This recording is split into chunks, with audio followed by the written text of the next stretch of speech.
Mommy's little baby.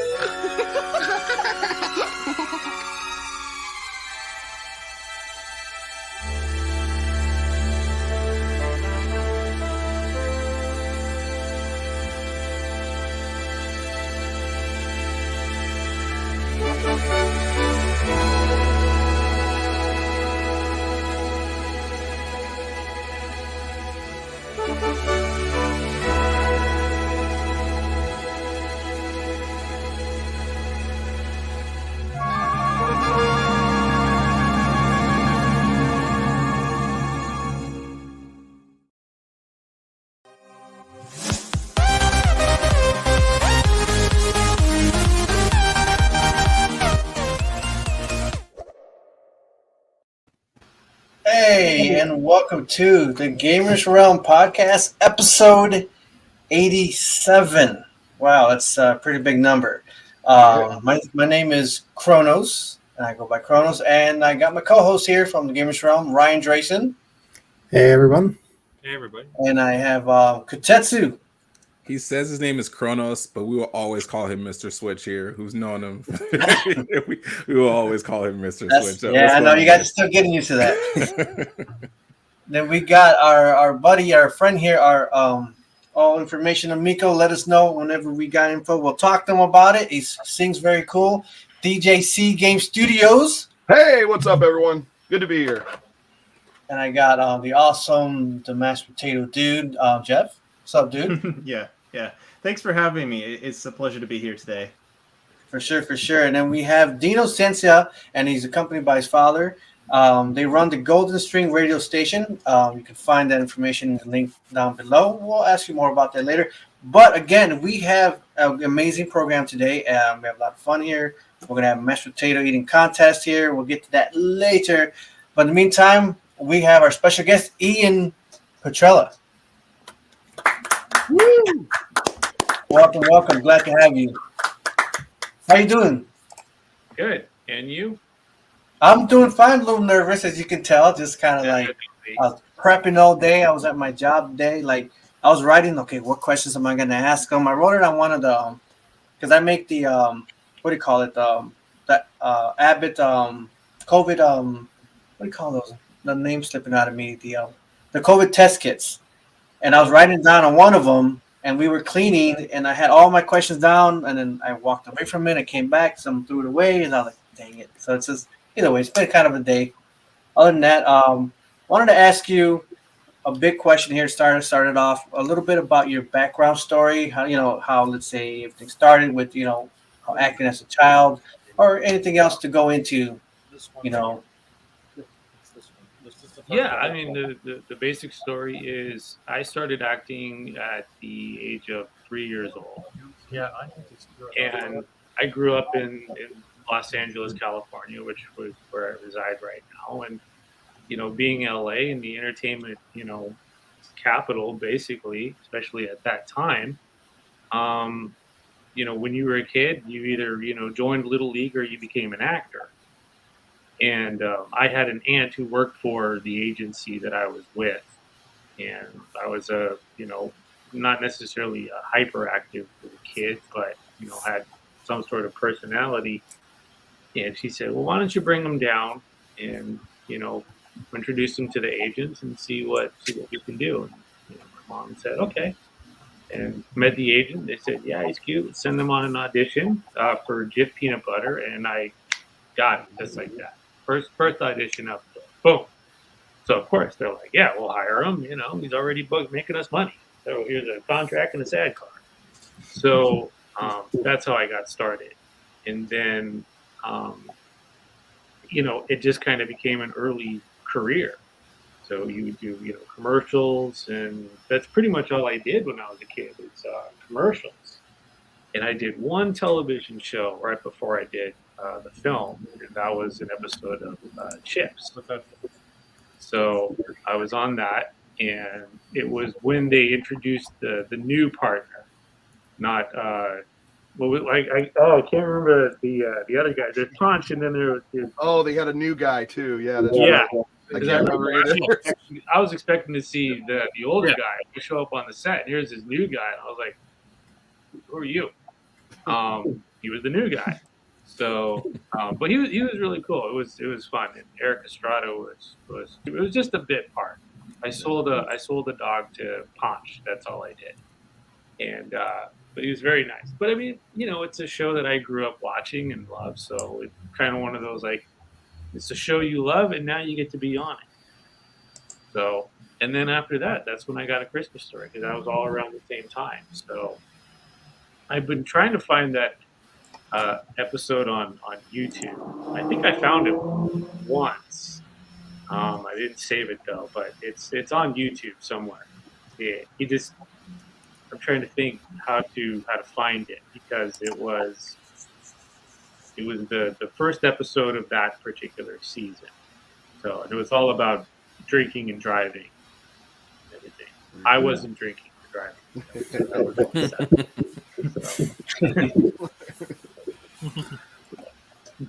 So, and then after that, so you got Christmas Story, and that was kind of it was definitely like a big moment in life, because it was your first movie.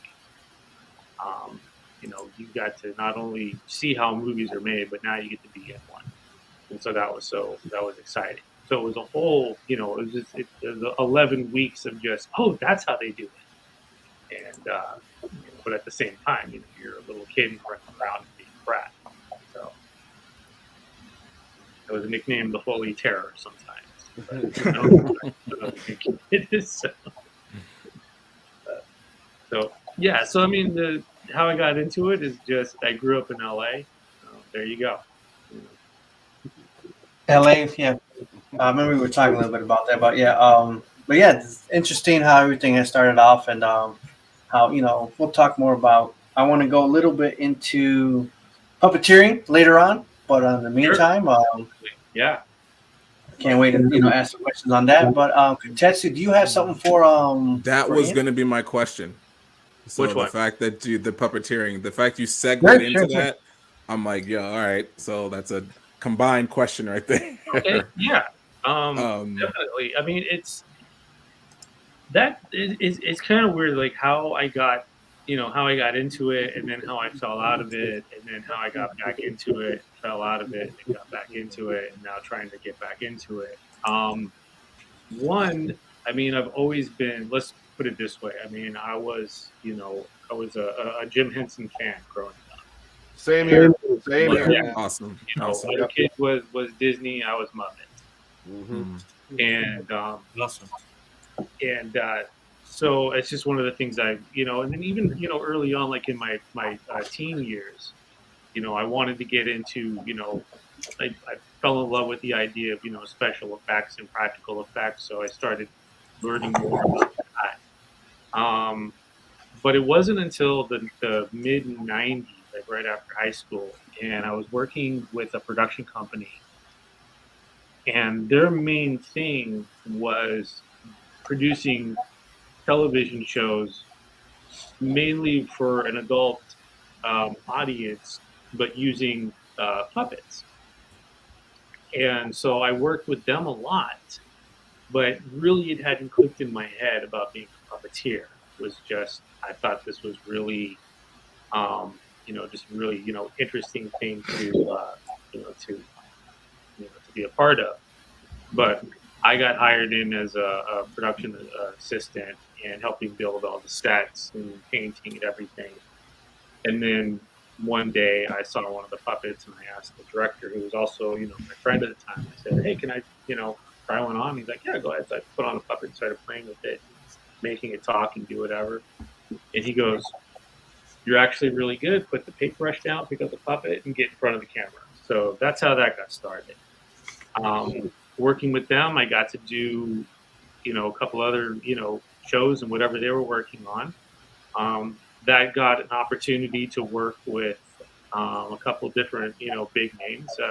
They got me to work with Ninja Turtles. Mm-hmm. Oh yeah, I love the Ninja Turtles. In the 90s, there was a television show called Teenage Mutant Ninja Turtles: The Last Mutation. I remember that. Yeah, Oh yeah. yeah, love that one. Oh It- man. I like that one. Most people say that it's the worst thing that's happened to the Ninja Turtles. Oh, So many podcasts and YouTube channels just trashing it. And I think I was probably on the worst of the worst episodes, which is kind of cool to say you're in the worst of something. Yeah. But I did the one where it was the Ninja Turtles meet the Power Rangers. I can see why. Yeah, I can see that. I can see That's why. the one. Yeah, I it can was see called why. Shell Shock, and this is when it was Power Rangers in space, and they had Yeah, space. Spirals in space. Yep. oh wow. Yep, And they were going against the I think it was the God, I forgot the villains, the space. Yeah, it was like they were the evil guys were taking over the turtles, and then the Power Rangers in space had to were like, why are they fighting these guys? And they kind of like weirdly snapped them out of it. I think. Yeah, I remember that episode. I can't remember the evil villain's name, but I just remember she was like super cute, like on the show. I was like, at least I got to be on the show with the cute. Right. Yes. Yeah. You know, Very cool.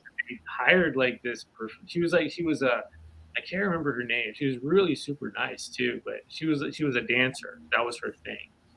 And yeah, so yeah, I did all the animatronics for Michelangelo on the show. Awesome. Sweet. Oh, Okay. dude, that's pretty Cool. sweet. Cowabunga, dude. Yeah. That one is on YouTube. That one is on YouTube. You can find it, and it is Okay. it's bad. I You mean, You ever heard of the voice? We're all watching it tonight. yeah, not even not just bad in the whole story. Like this is completely jumping the shark story, but just when there's a thing about when you're doing puppetry, and there's one major thing that really helps out when you're doing puppetry, and that is rehearsals and practice. You need that. We didn't get any of that. And what they would do is they would block everything with the stunt guys in the suits. And then when it came time to put the turtle heads on and do the animatronics, we never had time to practice. We never had time to match words and lines and movements. So all the mouth movements of the puppets don't match the words at all on the show. And half of the crew that was actually doing, like, especially my character Michelangelo, the stuntman inside the suit, didn't speak any English. He only spoke Japanese. So he would do all his lines in Japanese. So I'm trying to listen to him and match him, but I'm like, I can't because it's in Japanese. Wow. So we're not. So it's just. I mean, that's why. I mean, it was just off, you know. But right. I want to see it now. I'm gonna go watch it. I encourage people to watch it, and I'm still, you know, it's one of the things. It's like, even though it was that bad, I want to see it now. It's probably one. It's one of the things I'm definitely most proud of. You know, to be a part of. Yeah. And I had so much fun doing it. You know, and it was my first time doing animatronics. And then after that led to doing a gig up in Canada with the Henson Company. And so I got to work with them, and I got to meet Brian Henson. And at the time, he wasn't that big, but he's huge now, and that was Bill Beretta. And if you don't know Bill Beretta, Gonzo, right? No, wait. Prawn. Oh, the King Prawn. Yeah. Pepe. So this was pre-Pepe. Oh, and wow. He just, what he was known for, and even they didn't know, is he was the actor who dressed up as Earl Sinclair in Dinosaurs. Okay. That was his first gig. I love that show. Oh, okay. No kidding. Yeah. So he That was a good TV show back in the day. Yeah, that was his first gig, and he was just climbing the ranks of being head puppeteer over at Henson. So I worked with him a lot, but, you know, didn't really know too much about his background, and he hadn't really, you know, he hadn't really done all the characters that he's most known for. Now he's taken over all these different characters on Henson. Yeah. But So that was another dealing with, animatronics and everything in Canada, and it was, it was trying. But then unfortunately, because this was the 90s, that's when CG came in and just Mm, practical right out mm, the door. And it was just unheard of. In fact, when the idea was pitched to Warner Brothers, because they were the production company that pitched the show, they were even trying to say, why are you doing puppets? Why aren't we just doing CG? But the creator and executive producer, he just stood by, he just stood his ground and said, this has to be done with puppets. It can't be done with CG. And he had a pretty, his explanation as to why um, it had to be puppets was really quite brilliant in my opinion. And he said the difference between puppets and CG is that with puppets and practical, it's can be in the room with you. The light that's shining on your face is the same light that's shining on the puppet. It's just more organic looking and more natural. mm-hmm. And that sold it. They agreed. He was you could see him about to buckle because this was his first show that he was able to get, a major, production. And you can just start to see that he was just about to buckle and go, okay, we'll just do CG. I just want to get my goddamn show made. But got to the ground and got the show made. And it only lasted for 3 episodes. So, Aw. It's all right. because everyone Yeah. wants to see CG. So that kind of put me in just a weird position of, I would, because you would think after you get back working with the Henson Company, it should be fairly easy to get a job anywhere. Oh yeah. Mm, It's not. It wasn't. And because a lot of companies that I went to were even saying, we got to shut down a lot because everything's going to CG. They're not hiring people, And so I just started to go the independent route. Just said, you know what, I'm just going to do my own thing. Just do it that way. But unfortunately, at the time, puppets were, cost a lot of money to make, and I just didn't have the money to make them. So I had to come up with, alternatives, and that actually led to looking into doing animation, and I got into that for a while. But the way things are now, it's, puppets are making a comeback, and you're starting to see a lot more practical on screen and on television, which is good. mm-hmm. It doesn't necessarily mean that I'm always going to get hired, but at least it's it's bringing the craft back, and Right. people are going to be more interested in doing practical. And if I can't get hired for those jobs, then I can. If you can't afford it, you can come to me. So Right. yeah. Right. I think that's you did give a point where it's like, puppets are coming back.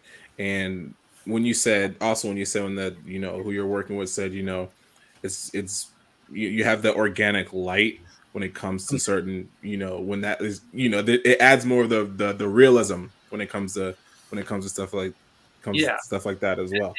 It's just the fact that, like I'll back up a little bit. The first time that I actually before I worked on a project with the Henson Company, I actually got to meet Jim Henson, and this is back when I was 12 years. This is like maybe a couple years right before he died, and I did an episode. Dolly Parton used to have her own show, and I did an episode of the Dolly Show, and we were there for a week to do rehearsals, and we're doing like they're doing like just a rehearsal, and I'm just sitting there in some folding chairs, and she's gonna sing this song, and there's a piano, and I didn't know anything what was going on, and as I this large man comes walking in, and it's Jim Henson, and this was my hero at the time. Like this was like when I was like Jim Henson was everything, and here he just comes just lumbering in, big tall dude, comes lumbering in, ducks down behind the piano, and then Kermit pops up. Oh. It's not just Jim Henson, it's Kermit, and seeing Kermit perform with Dolly Parton, and it's right there. and that's one of the points is that you'll never get to see that with like Mickey Mouse, but Kermit was right there. That's epic. That must have That been is really epic. big for you. One of the things is like you can go anywhere and meet. I know my old manager, he manages Steve Whitmire, who was the former voice of Kermit, and he'll bring a Kermit with him, you know, on some of these signings. So you can go and sit down and actually talk to Kermit. Yeah. And that was the thing. And then after he did the song, he ducked back down, popped back up, and he put Kermit in a plastic bag and walked off. And I lost my shit. I went, I would have too. you don't put Kermit That's- in a plastic bag. That is What you so doing? epic. You don't put Right. my hero in a plastic bag. Nobody puts Kermit. He's supposed to How dare walk you. out the door with you. You don't do that. Was that Carol Spinney on the Big Bird there? Yeah, Oh, wait, there's I got an autograph from him at Steel City Con before he passed away. This was Oh, Nice. The guy God bless him. Look at him. who managed Carol was the same guy who managed Steve Whitmire. Oh, yeah? Okay. That's a buddy of mine. Yeah, I think I met him too at the Comic Con as well.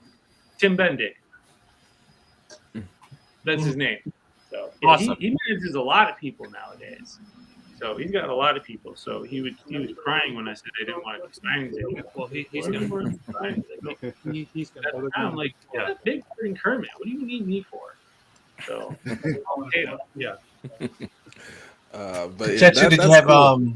other questions? No, I just I had one, but like I think it was answered, and I like kind of forgot about it. But if I think about it again, I'll ask. We'll come it back. again. We'll Yeah, definitely come back around the table to you. So, but, Brian Drayson, yeah. what you got for us?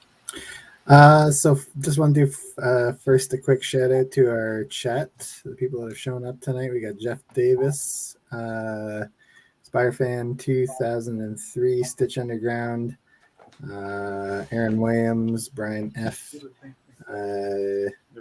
Emma Armstrong. We got our friend Geek, who's been on the show sometimes helping co-host. And my son dropped in briefly and said hello. Thanks for putting that up on screen, CHRONOZ. He's under Nitro Wolf in the chat. So just hello, everyone. Thanks for joining us. So my question is actually kind of it's kind of segueing off of what you're just talking about, in the sense that, like, I'd like to ask you what,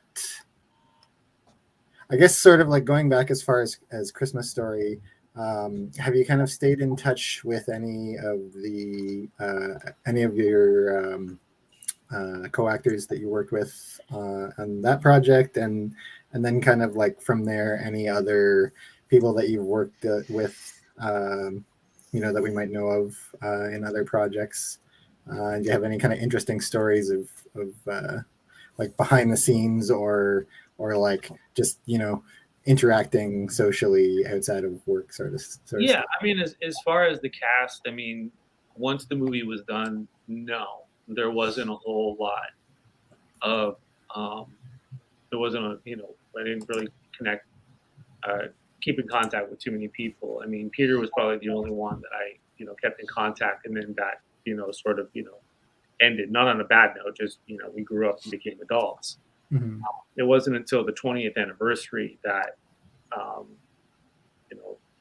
we did a 20th anniversary. That's when I saw everybody again. And then after that, we started doing the signings and the appearances, and that kind of brought us all together. And we've been doing that for at least about maybe 15 years. So now it's now it's kind of like off and on. Sometimes you hear from him, sometimes you don't. I know right now, Yano, the person who did play Grover Dill, he started a whole thing on Facebook called the Christmas Story Family, and it's open to fans, and the actors will pop in every now and then and leave a comment. And so that's it. So I mean, I talk to him every now and then if need be, but if we if we don't, we don't. So Okay. I just want to answer this one quick question, real quick. It's from Spider-Man 2003, and he wrote. I think it's Spider Fan 2003. Spider Fan. What did I say? You said Spider Man. Okay. Tomato, tomato. What's his question? Basically. 2003 said, "Did you have any particular puppet you used the most during that career?" No, I didn't, because they were all part of a show, and but that's what I'm trying to get into now, Spider Fan. So thank you for asking that. I'm actually trying to get into coming up with characters and working on it. So, and having my own possible podcast and everything. So thank you, Spider Fan. That was a great question. I love that question. Thank you. I do have a question real quick. Yes. Because that question sparked a question for me, a new question for me. If there was a puppet that you wanted to, puppeteer, which one would that be? Either during the time when you were doing it, or even now, if there's like one character you wanted to, puppeteer, which one would it be? Yeah, I mean, if you wanted, you basically have to say, obviously like the Muppets. I mean, because those are the most puppets. I mean, other than that, as far as that goes, I mean, number one, I would choose Beaker all the way. Beaker or Swedish Chef. Definitely. Okay. Awesome. Live hands with the Swedish Chef. Those are two of my favorites. It's the reason why I like them is because they were all basically more physical as opposed to vocal. Yeah. And so everything was done more of like reactions as opposed to what they were, as far as what they would say.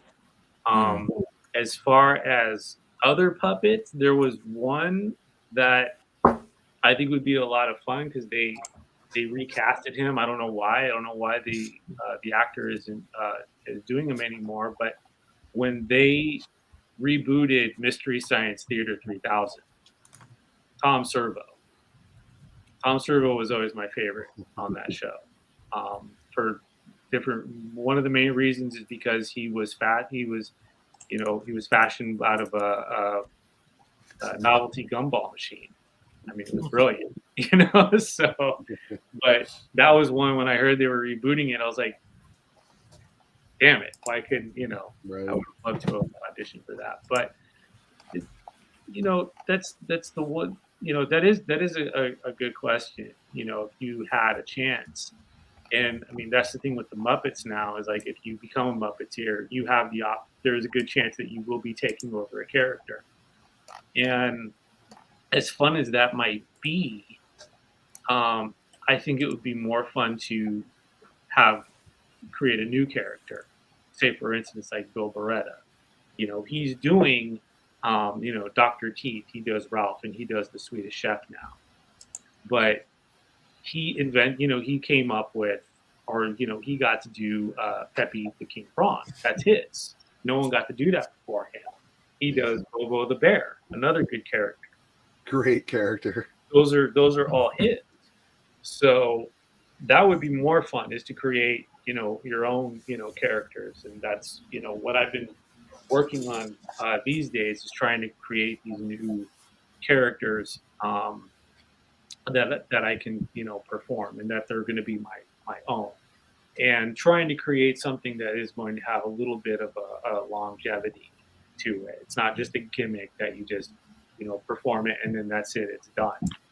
Give these characters a life and some background, some personality, and really kind of open them up to being a part of different things. That's the great thing about puppeteering, is you can create a character that maybe you feel is going to be great for something, and then somebody can call you and say, you know what, I like that character. Can you help it with my show? Yeah, sure. Why not?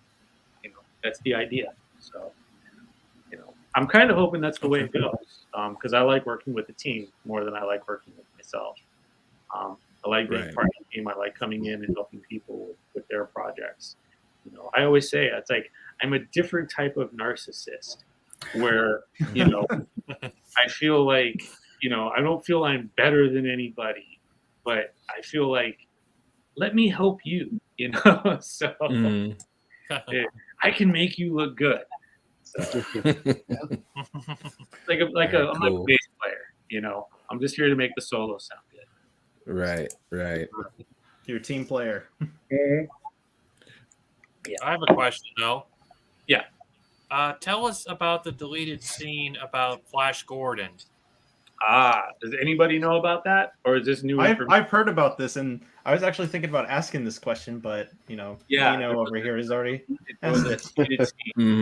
Everybody interested in hearing this. Is everybody familiar with who Flash Gordon is? Yeah. Okay. Oh yeah. A little bit, yeah. Right, and not the 1984 Flash Gordon, but the early 1940s Gordon.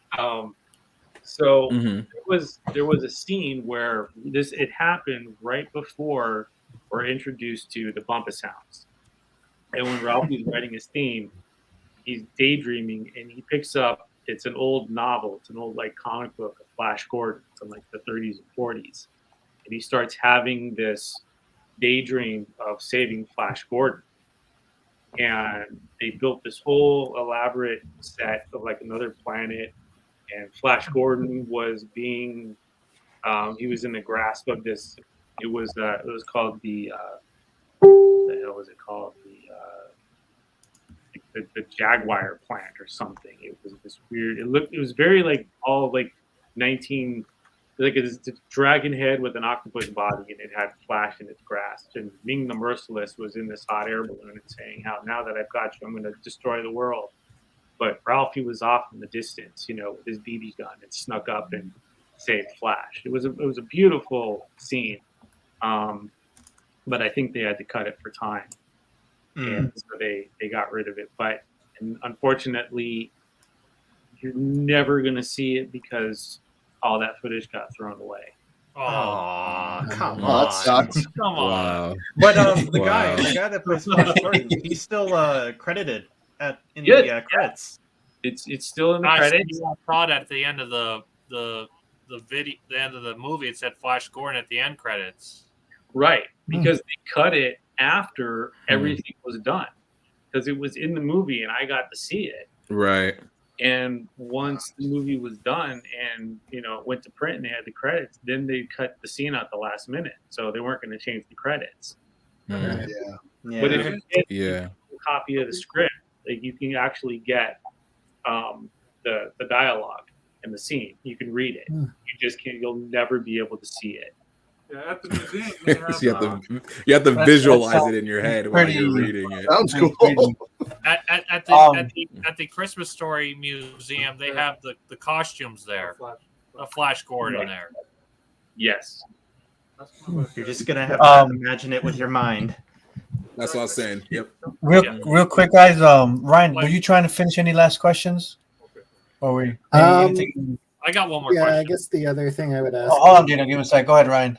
The other thing I would ask is, what was it like as a young child actor, kind of seeing sort of how the sausage is made, in terms of like seeing, you go and see a movie and you get that experience as a kid of the magic of like, oh, they go home and this is their home, and like, I know they've sort of restructured or done some work on like the location so that the house inside now looks the same, but I would assume that was like a set, like you're not going into that house, right? Like that's a set. Anything inside is a set, presumably, right? Okay, well, so you're talking about, because there's it sounded like the. So when you're making the movie, you have the exterior shots, so that's obviously like that's a place somewhere. But then that's not. I mean, as far as I understand, they've done some work on the actual house, so now you can go to that location and it looks like the house inside. But obviously, when you filmed it, the inside is a set or a series of. Yeah, it was a studio in Canada. Yeah. So what was it like as a kid, kind of seeing like, oh, this is how movies are actually made, and like kind of I know, what was that experience like for you, and how did that feel, I guess? Well, I think it felt great because you felt like you got to know a secret. I mean, that's probably the best way to think about it, because you see movies and you see, wherever they are, like if you're watching Star Wars, yeah, and you see a scene with, the Death Star coming, and then you cut to inside, as a kid, you're thinking, that's got to be one tremendous set. They just go in, you're like, no, that's not how it happens at all, guys. Let me tell you how it happens. You see, that's a model about this big, and then they have a whole set. Like, you got secret intel information to tell all your friends. Because as a kid, you think, oh, look, the Death Star, it's the actual size. And they just go inside, and the whole thing's built. It's like, no, it's not. So that's how it was for me. Like, you got to know this secret. And, but then you tell all your friends, and they're like, I don't care.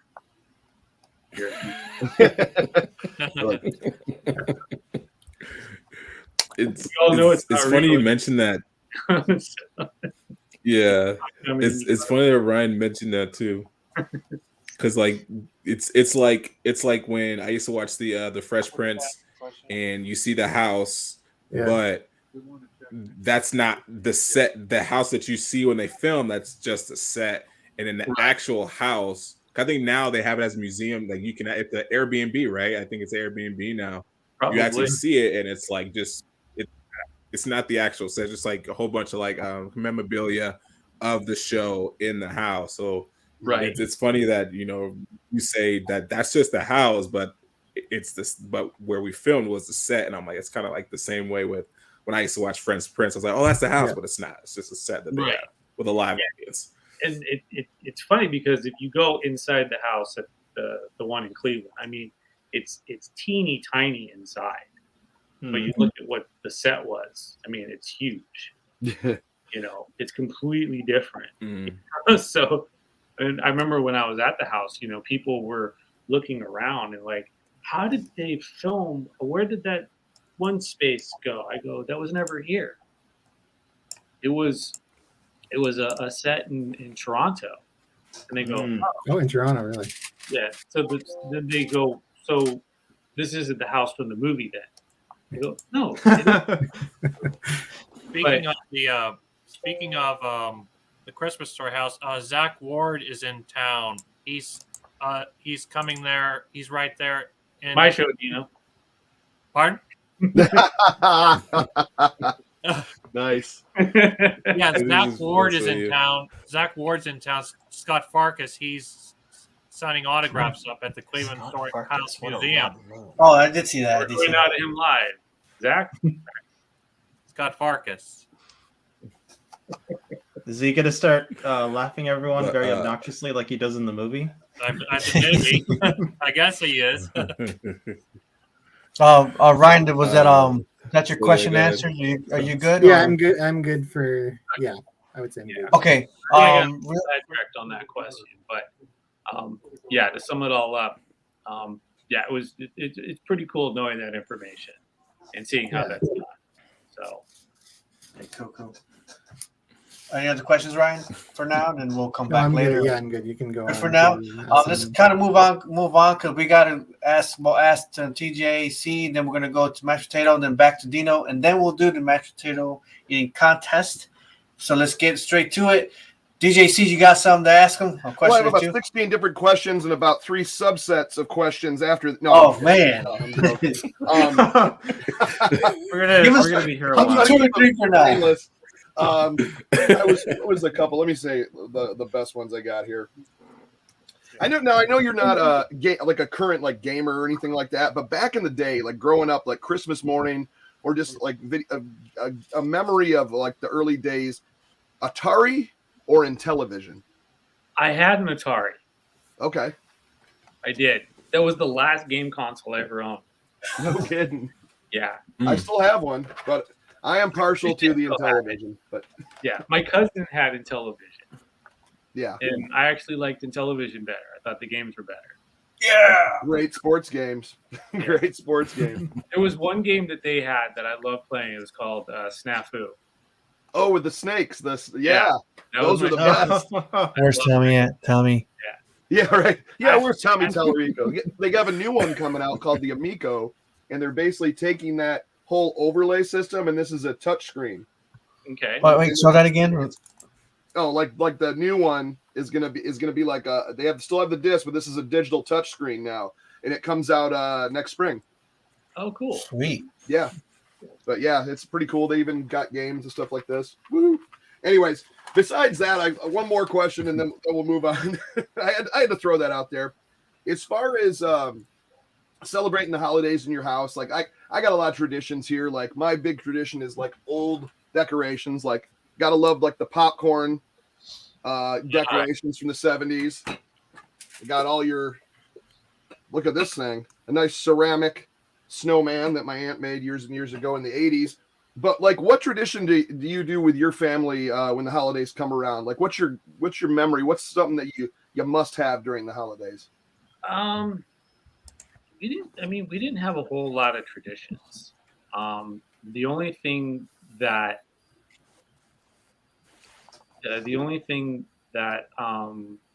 we did is Christmas Eve is we went out with the grandparents and went out to eat. And it was me, my mom and dad, my two cousins, Jason and Mandy, their parents, and then my grandparents. That was always a Christmas Eve tradition. We always went out to some restaurant and then went back to somebody's house and just opened up a few presents. And that was it. That was our biggest tradition that we had as far as Christmas goes. And then I know when my parents got divorced that, kind of, went away. Yeah. So we didn't really have traditions after that. And I really don't.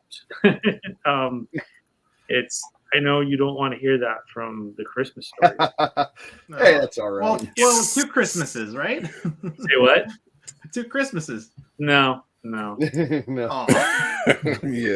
Yeah, I get that. I get that. I was in the same boat.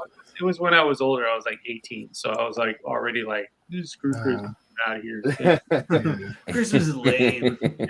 I still see a movie every Christmas now. Now that I'm older, instead of I go with a buddy, and me and him go see a movie every Christmas ever since like I got older and moved from California back here, and I'm in Michigan now, so it's all cold, and anyways that's my newer tradition now. That's a great tradition. I mean, that is a tradition. Yeah. Yeah. I'm just gonna answer this one real quick question from Stitch Underground. He says, while working on the Muppets, did you get to meet celebrities like Mark Hamill? Ooh. No, because I didn't work on the Muppets, Stitch. I really wish I could answer that question for you. That's an awesome question, but I didn't get to work on the Muppets. But thank you for that question. So. Oh, I got one final one. Do you own a leg lamp? You what? Oh yeah. Do you own a leg lamp? I did. Ooh. Oh. I did. But then, when I stayed at the Christmas Story house, there was a leg lamp upstairs in the little loft, and a girlfriend of mine came to stay with me while I was visiting. While she was visiting me at the house, and she was a photographer, and so we had this crazy idea. We took the leg lamp and went all over Cleveland and put the leg lamp up in different. Oh, that's cool. And took pictures in different sections. And then I asked Brian, I said, dude, I want to buy this leg lamp. I want to own this leg lamp. How much do you want for it? And he's like, no, just keep it. It's yours. So I had it and I kept it for years. And then I remember when Brian and I had our falling out and I was really pissed off at him. I did what I would call my best attempt at a roundhouse kick and kicked the leg lamp off of the table. oh no. Let me tell you something. Cool. Let me tell you something. Those things are well built.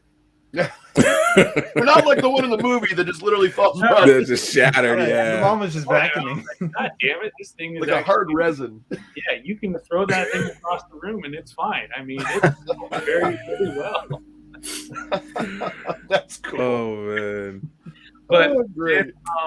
yeah, I had it, and then I gifted it to a very close friend of mine because he did me a big favor, and so I gifted him this leg lamp, and I said, you know, it's not the one from the movie, it's just, you know, one you can buy.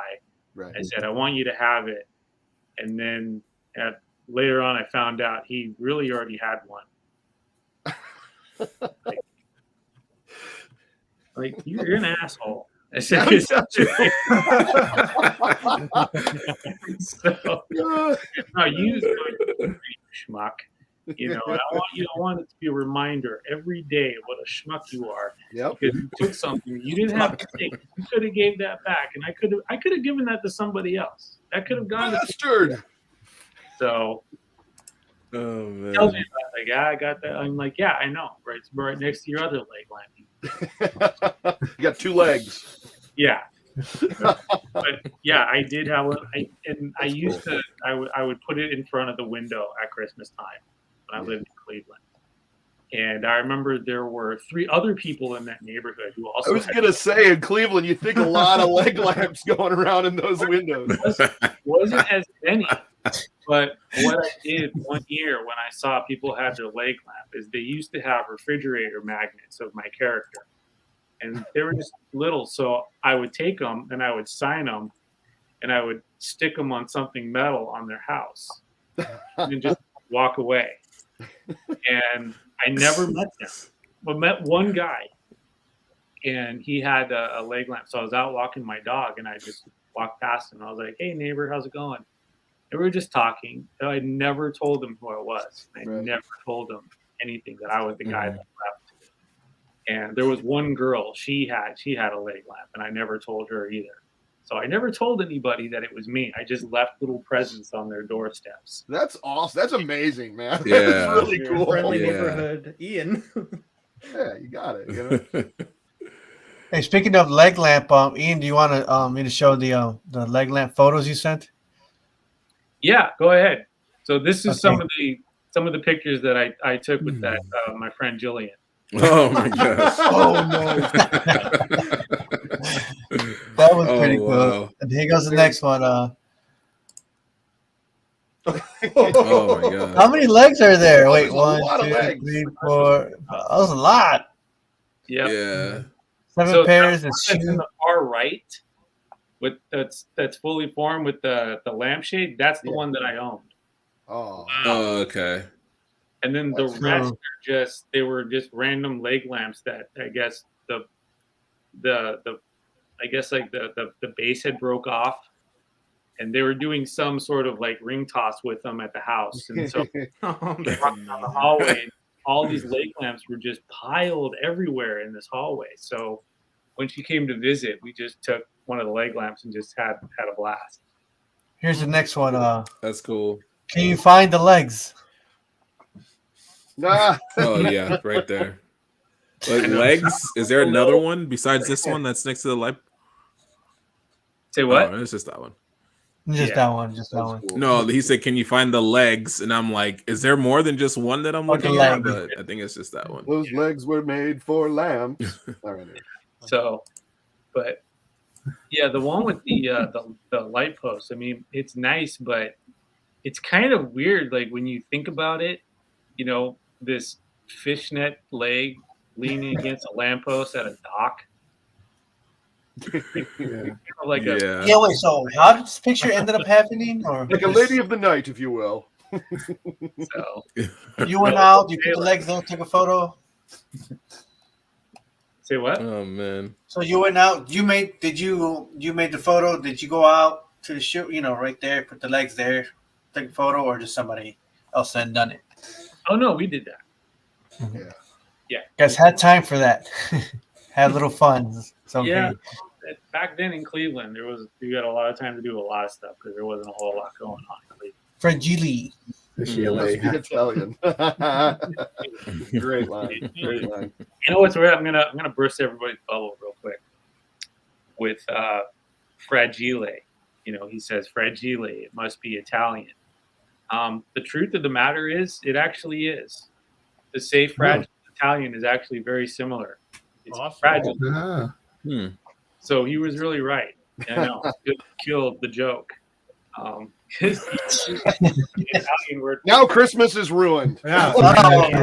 Thank you so much. Fragile would be like gabba-da-goo, but it's like nope. It's Right. Yeah, it's he's right. So let's go real quick. DJC Game Studios, were you good for question or Oh yeah, should yeah. we move on? Move on. Yep. Mashed Potato Dude, let's get you going so we can get Dino some questions. Go ahead, Mashed Potato Dude. All right. Well, I just want to apologize in advance because again, all my questions are about Christmas Story really, and you're probably like, we're here. All right, let me embarrass you real quick. Are you ready? Yeah. Oh, this is when I was at the Christmas Story house. That's me in the picture. Back when I had braces. You're on and the I was TV. on the phone with. So what happened was I wasn't expecting any noise to come out of the phone, right? So I put it in my ear, and then you hear the neighbor scream wah wah. Yeah, you know whose idea that was. Whose idea was that? Yeah. You? Really? Really? Wow. Yeah. Wow. I said, wouldn't it be cool if you pick up the phone and Mrs. Schwartz and they're like, I just don't think we can do it. He did what? He said what? I'm glad you told me that. I got some butts to kick. So. Oh, and there's my me God. crying in the cabinet that you cried in. Oh, That is so dope. Ralphie. Daddy's gonna kill Ralphie. Oh Yeah, my and there's me God. with the Red Ryder BB gun and the most weirdest smile I think I've ever done in my life. Like I look like I have a gun pointed in my head. Oh, look at that. And there's the outside of the house for when we went in 2017. In Cleveland, Ohio. Yeah. Very cool. Awesome. We were on a family trip and we just happened to find out, like we were just doing research. It's like, oh, the Christmas Story house was here, and like we just decided to book a tour because like we love those kind of things. So Yeah, it's weird how because I remember did you have a question or because I don't want to cut you off? oh yeah, I did, but like just finish what you're saying first. Oh, that's the weird thing is like when because I got to the house in 2010 and not a lot of people didn't know about the house. It was just kind of like you said, you just were in Cleveland. Mainly you're there to see the Rock Hall. Oh yeah. My dad loves rock and roll, and that was the main attraction. You're here to go see the Christmas Story house. And I remember when I went there, they wanted to do this whole big thing about, hey, the kid's coming, he's going to stay in the house and give tours and talk to everybody. But here's the problem. At the time in 2010, as I was coming to Cleveland, there was a really important person leaving Cleveland. Who was that? Oh, I think I know. He now plays for the Lakers in my city. Really? Okay. And he's having a Twitter war with I'm not going to say who it is. I know who it is, but I'm not going to say it. LeBron James. Yeah. Yeah, LeBron James. Yeah. Yeah, LeBron James. Yeah. Yeah, that's when I'm in Cali too. Go Yeah, sports, so everyone. I knew who it is. That's when he first left the Cavaliers. Is when I was coming to Cleveland. So nobody in Cleveland gave a shit that I was coming to Cleveland because they were more set on leaving. In fact, when I was there doing the tour, I had somebody from Sports Illustrated come up to me and say, "Hey, I'm this reporter from Sports Illustrated. I want to do an interview with you." And I said, "Sure, I would love to do an interview with Sports Illustrated." And he started asking me about LeBron James. And I'm like, dude, I don't know anything about LeBron James. I'm not even from Cleveland. I'm just here. So, like, I know he plays basketball for the Cavaliers, but I don't know what to tell you. So I just said, don't ask me. I don't know. But so yeah. But now I know the house is like, now it's like Now you don't go to the Cleveland for the Rock Hall. You go to Cleveland for the Christmas Story house. So. All right. Okay. For the actual question, we kind of got sidetracked, but what was your favorite part of the movie? Both, watching it and, well, actually, filming it. Actually, I could probably answer. Well, as far as filming it goes, I mean, there's a lot of different, moments. But my favorite part, like if I had to sit down and watch it and enjoy the scene, my favorite scene of all time in that movie has to be Higbee's with Santa Claus and that whole scene that they filmed, because I don't even think that was in the book. I think that was they fabricated that whole scene between Bob and Gene Shepard. And that is like the perfect combination of like Norman Rockwell meets Mad Magazine. And it was the first time we really saw, at least the first time that I saw, the idea of the bad Santa. Every single Santa in a movie has always been, jolly, or has been the foil to some little bratty kid. Or this time, Santa's just like, I hate kids, and the elves hate kids, and that's real life, and that's exactly how it goes. That's true. Those people do not like kids that much. I mean, I'm sure they're out there, but I wouldn't hire them. You don't want people who love kids to work with kids. You want people who are a little, get away from me, kid. Kids are going to be safe. And but yeah, I mean, just the fact that these elves and this Santa Claus were just tormenting these poor children, which is supposed to be the happiest time of their lives, is just hilarious. And just that huge slide that they would just throw them down and scare the living shit out of them. He was scary, man. He was a scary Santa. Yeah. And, I was scared back in the day, especially when it was like right up in your face, with his big eyes and his big red nose. Jeff Gillen was the actor that played Santa. Great job. And he was a very, very, very, very, very close friend of Bob Clark, the director. And there's a movie called, one of Bob's first movies, called Children Shouldn't Play with Dead Things. Because Bob Clark was a horror B-movie director before he did A Christmas Story. And Jeff Gillen's in it. And he plays one of the psychopaths. So, the little homework, if anybody wants to do, go watch Children Shouldn't Play with Dead Things, Bob Clark's first horror movie that he directed. And then he also had a small part in Black Christmas, which is another movie that I've Bob seen Clark. that. Yeah. I've seen that too. So I heard rumors somewhere that Rob Zombie was trying to secure the rights to one of those. So instead, I guess he got the monsters. So. Any other questions? Mashed potato dude? Yeah, I'll ask another question before we move on. Have you ever seen the Christmas Story direct-to-DVD sequel, or have you seen the Christmas Story live that happened a few years ago with Matthew Broderick as the narrator, as Ralphie as an adult? I did not see the sequel. I don't think anybody's ever heard of it, so that's fair. I didn't even know it existed. Yeah, I didn't even know it existed. I remember I popped on TV one time, and it was just there. There's a whole story as to why I didn't see it, and it's not just bitterness. I didn't have bitterness. We'll start with the Christmas Story sequel, and then we'll segue into Christmas Story Live. Before Christmas Story 2 got made, I'm still very good friends with Bob Clark's assistant. And after he died, the assistant took over his, estate and all his affairs.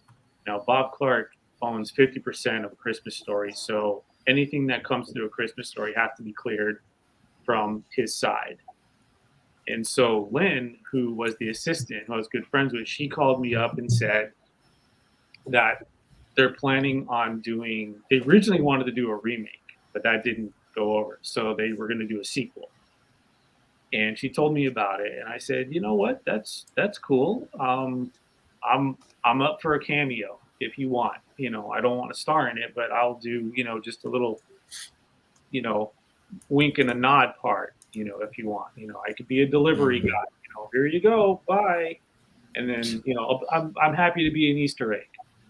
And she said, well, I'll go ahead and tell him, because she has to deal with the production, you know, Warner Brothers and all that.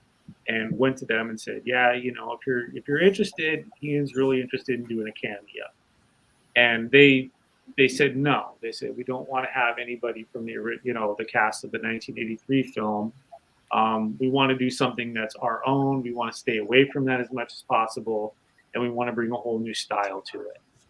And Right. I actually was okay with that. I really was. I was like, that's good. You know, good. Good luck.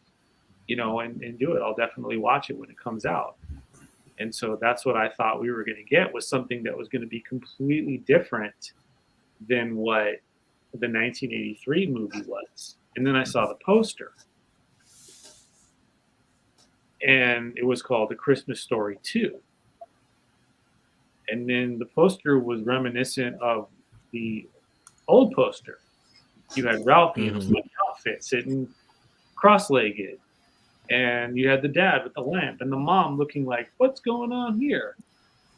And I said, okay, this is off to an interesting start. And then I saw the trailer, and the fact that they made the kid, you could tell they dyed his hair and put the glasses on to make him look so much like Peter. And the whole trailer was like, hey, remember this movie? Well, we're just doing it again. And I said, I don't want to watch this. I don't want to have anything to do with it. I really liked it when they, you know, I thought they had, you know, balls and were going to do their own thing and do something completely different. Why not? They do it with Batman all the time. Why not do it with Christmas Story? You can do your own thing. You don't have to. You know, it's from the works of Gene Shepard. But then what I heard is that they said the reason why they didn't want to do anything that resembled the 1983 is because Warner Brothers didn't want to have to pay Bob Clark.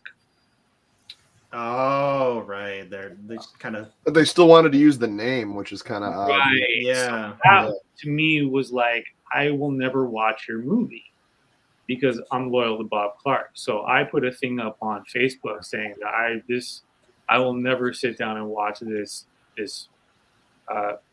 turd log. Right. Oh my gosh.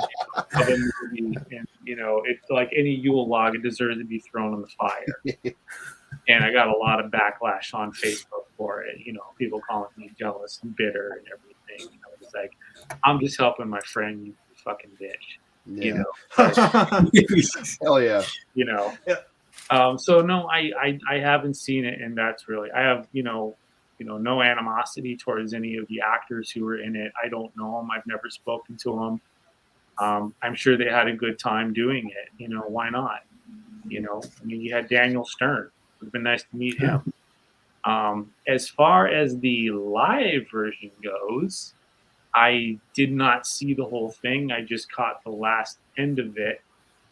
And my question is, it's kind of the same thing I had about Ghostbusters 2016. It's like, how do you take so many talented people and make them look like assholes? Yeah. So true. You're right about that. Oh, Yeah. my God, man. You had such a good cast. You had so many good people in this. I mean, for years, I've had such a crush on Maya Rudolph. Oh And my god. she was in it playing the mom. And, you know, I always forget the name of the actor who played the dad. I always forget his name. But he's really good, too. And I like him. And, of course, you have Matthew Broderick. You have Ferris Bueller.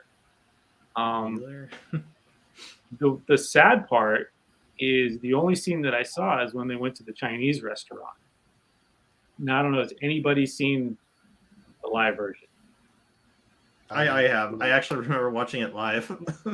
Oh, I You only did? saw I did. I only saw a little bit of it, and then I just changed the channel.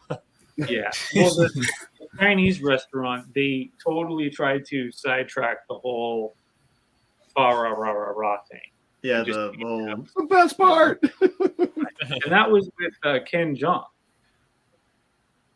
Wow. From Community. Yeah, he was in it. He played the head waiter. Oh, And once yeah, again, he's a talent.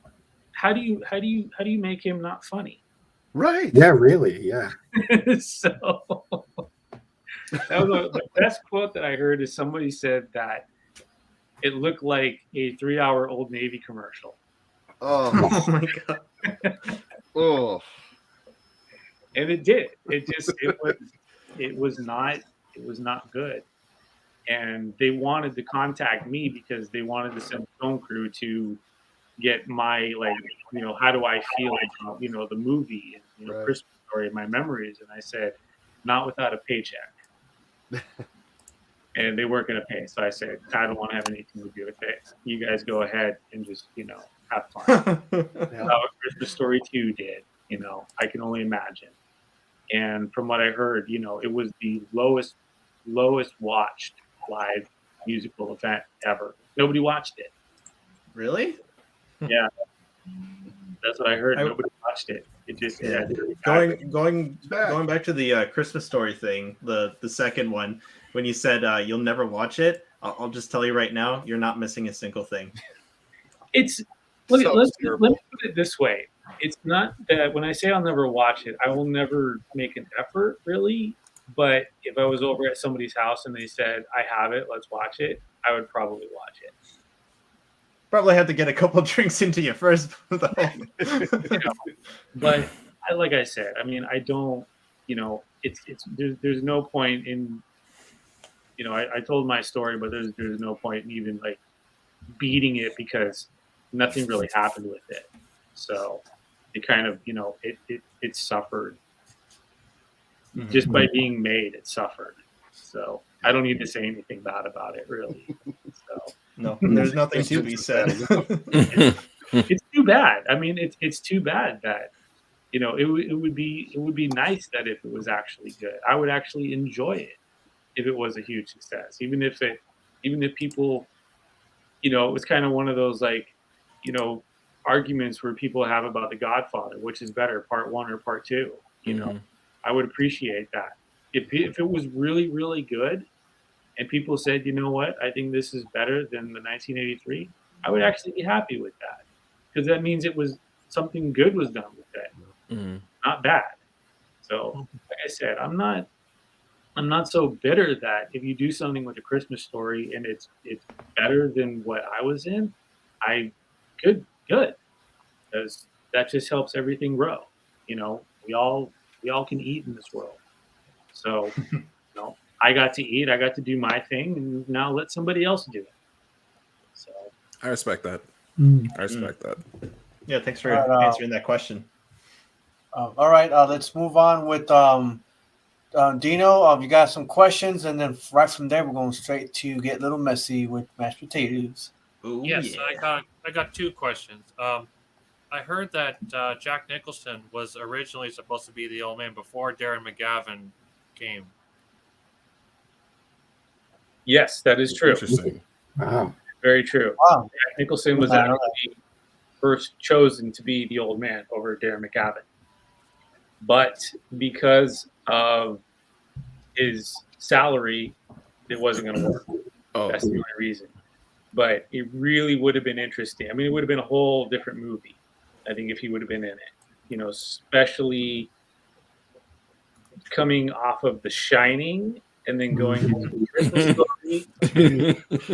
Wow, that Where's Christmas? You know, and it definitely brings a whole new meaning to Daddy's Gonna Kill Ralphie. Right. Oh, no. Oh my A god. darker Christmas story, if you will. As much as I love Darren, it's like there's a part of me that you have to sit there and go, that would have been so cool to work with Jack. Yeah. 100%. yeah. And To have Jack yell at you. You know? and my next question is, I'm from Youngstown, Ohio. It's about an hour away from Cleveland, and Yes. I have a question. Would you like to be on my internet radio show? I have an internet radio show that's run by adults with disabilities and special needs. It's called Golden String Radio, the Dino and Dino Show. I do it every Monday and Thursdays. I would love to have you on my show. Would that be possible? Yeah, contact me on Facebook and let's see if we can, like scheduling wise, let's see if we can do it. Okay, I'll do that. Okay, yeah, why not? That's what this podcast is about: getting people's connections and getting things ready to go whenever we. Hey, real quick, guys, for I got one. Mashed Potato Dude. Wait. And go ahead, Dino. My dad has a question. Do you want to say something, Dad? Yeah, Ian. The Muppets or Show your dad, sure. Or is it Kenny? I'm sorry. The Go. Muppets. You want The Muppets marionettes or the Muppets? Which is harder to do? The ones with the strings or the Muppets? It I guess it really depends on what you're trying to do. Both have their advantages and disadvantages. When dealing with marionettes, you're dealing with, obviously the whole puppet. And I would almost kind of say that marionettes are a little bit more difficult because when you're dealing with a marionette, it's almost kind of like it's almost kind of like in this like suspended animation where you have a string which moves the hand around, but it's not as steady. You can't pick things up. So every movement that a marionette has to do is almost more of like an implied movement. So you gotta know subtlety over to just, don't throw the hand over there. Yeah. And I would almost think that, they're probably, I would say, more difficult because you're also dealing with the whole body. As opposed to a Muppet, which is a hand puppet, you're just worried about the mouth and one hand, and that's it. Or you got two hands on a rod. But awesome. It's kind of the same thing. I know, with marionettes, and I work with them as well. And also, I mean, if they're really well built, then yes, there's a lot more. But you got to know the limitations of a marionette and everything. Yeah, I mean, even like what Dino has. I mean that's what you get that for like $5 at like a swap meet. Yeah. If you know what to do, you could have a lot of fun with that. You just got to know its limitations and what it can do. And I remember, back in the day, a friend of mine had one of those puppets in his garage. We all got drunk and I was performing it and cracking everybody up. And then somebody else would try and nobody was laughing. So, it's the difficulty is takes a skill. Yeah. What do you know and what can you do with it? But it's all about knowing when to be subtle and when not to be subtle with puppetry. So awesome. Interesting. Okay. I guess maybe like I'm gonna tie this in with gaming real quick because I suck at Mario Kart. Oh boy. You know how like when Mario Kart, if you go to turn, but then you just end up slamming into the wall or off the. Oh yeah. Yeah. Yep. All about knowing that little subtlety. Yep. That turn. So it's the same thing. So I'd almost think gamers would make good puppeteers. Interesting. Kind of the same concept. I think you're onto something, Ian. Because you are controlling an animated object. Yep. It's true. So I don't know why when I saw DJC get up, I thought he was I was like, I knew he was getting a puppet. I was like, I feel like he's getting a puppet. Like after Ian said that, I'm in DJC got up. I'm like, is he getting a puppet after you just said that? And then I'm like, No, no, I it didn't don't look do he's getting, puppets. and he Never. like, and he got it, and I was like, oh my god. Ever. I wish I had more. Hey, real quick, guys. I'm gonna go get my mashed potatoes ready. I gotta warm them up for a second. Mashed potato dudes, you gotta do something real quick. Get ready. Are you ready? Okay. All right, I gotta get mine real quick, and then I'll be ready. Yeah. Yeah, I'm gonna do that right now. Kotetsu, you want to take over for a little bit? Yes, I will take over. Let's just go through the chat. Well, let me actually refresh my chat because you know my internet went out. It's just it was one of those. Oops, I kicked something, and it's like okay, I figured you kicked something. Do we vote for who's the best one or something? Wait, the master. I think everyone's just gonna eat it. I saw one from Stitches Underground. He asked Ian, was it hard to do the puppeteering for Michelangelo in the Ninja Turtles Power Rangers crossover? Yes, yes. I want to say yes and no, but it was hard because, like I said, I've never done animatronics, and one of the things that I don't know if this was necessarily a new technology that they came up with, but a lot of times when you were doing, because I know the original movie Ninja Turtles was all the puppets were fabricated by the Henson Company. Now, when you would have something like that, you'd have one person controlling the mouth, maybe another person will control the eyes. So everything was working independently. Or with this, everything was on a laptop computer, and you had two controllers. It was almost like a video game. Oh, really? You had one joystick that would, open and close the mouth. If you turned it to a certain way or pushed a little button, that would move the lips or the jaw. And one controller would do like the eyes and the blinks and everything. So it was hard because you had to learn what everything was and getting to know that. And like I said, I mean, they didn't really give us a whole lot of time to learn. So if you have to know when to, open the mouth and when to, blink. The expression of the eyes. Yeah, expression of the eyes. And that was about it. So if I would have gotten a lot more practice, it probably would have looked a lot better. Because you would try and you would do stuff and go, damn it, that sucked. I can do it again. So cut, moving on. Like, no. Let me do it again. And we had to. And the weird part was I remember because after we would, they would yell cut, I would ask, the main guy. And the company that did these particular puppets for the Ninja Turtles was a company called the Kyoto Brothers. Okay. And if you know the Kyoto Brothers, their main thing is they did Killer Clowns from Outer Space.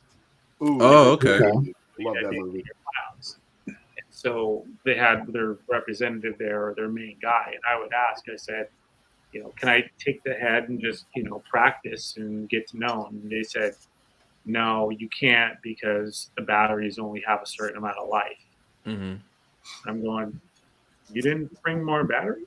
Yeah, you would think that It's a major production. for something like that, like you would think that you would want your automators, the guy who's controlling everything, to be able to, okay, this does this. Hey, what if I did this? Oh, that doesn't work. Let me try this. Okay, yeah, I can do.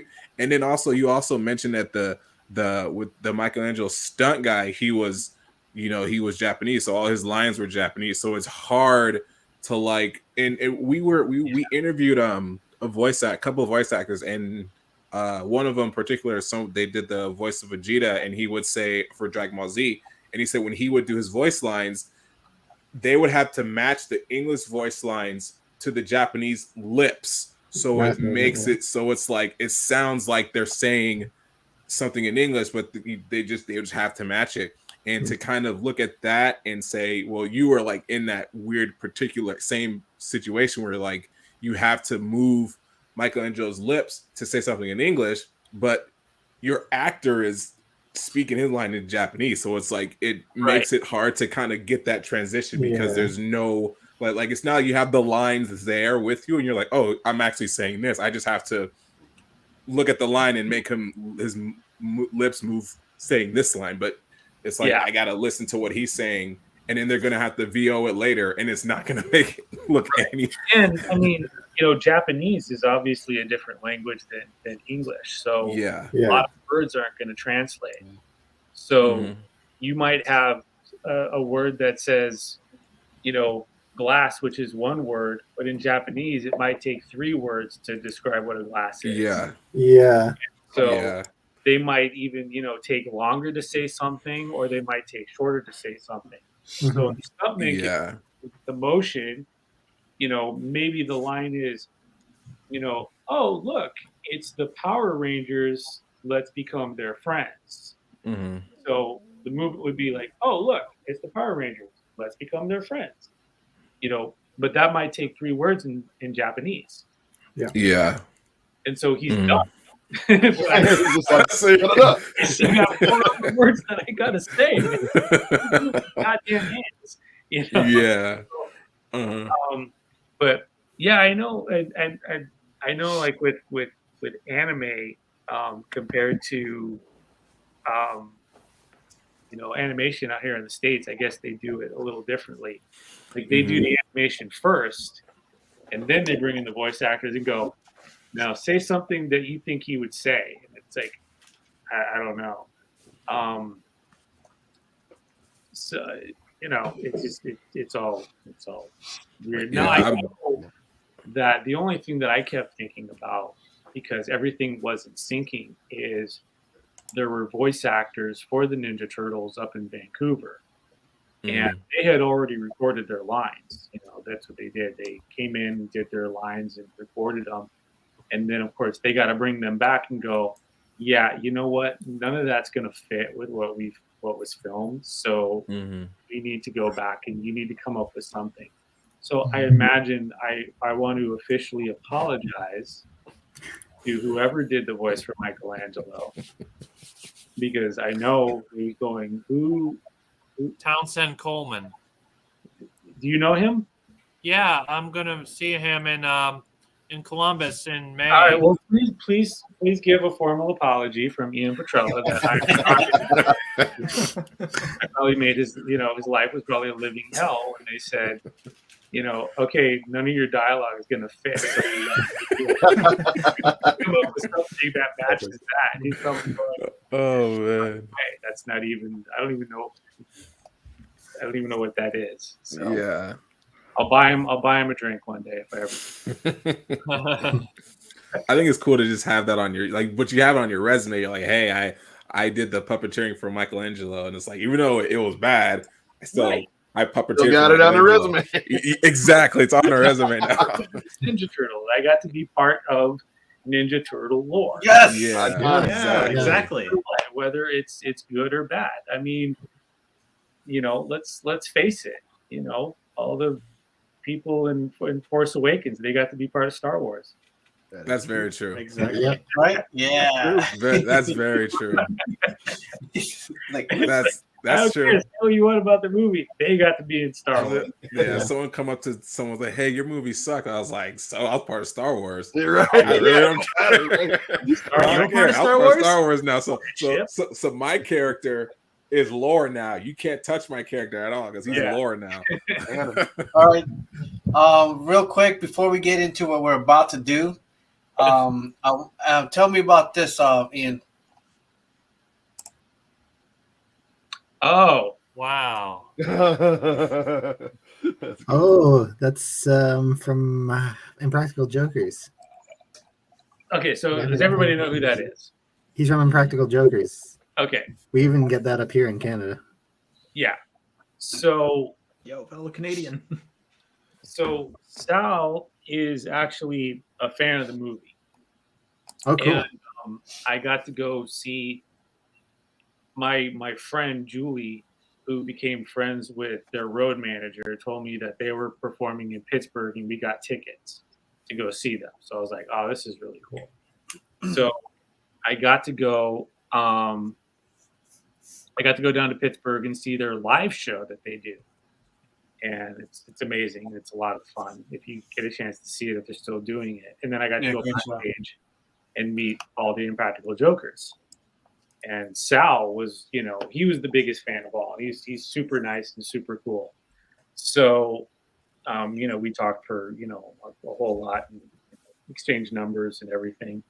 And then they were doing a show in Cleveland a couple years later. And my friend Julie called me up and said, "Hey, the Jokers are in town and, they want to go see the Christmas Story house." I was like, "Yeah, that would be fun."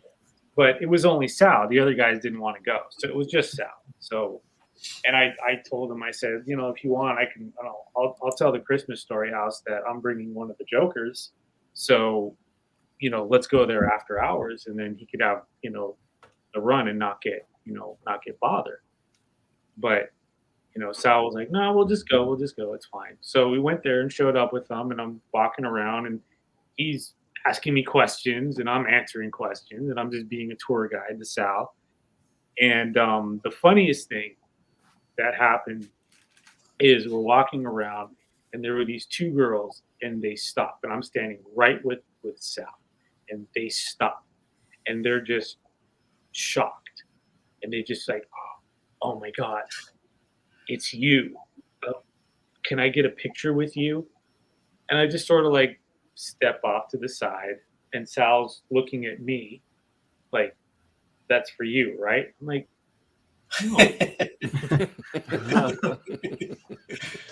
"No." "Wow, that's."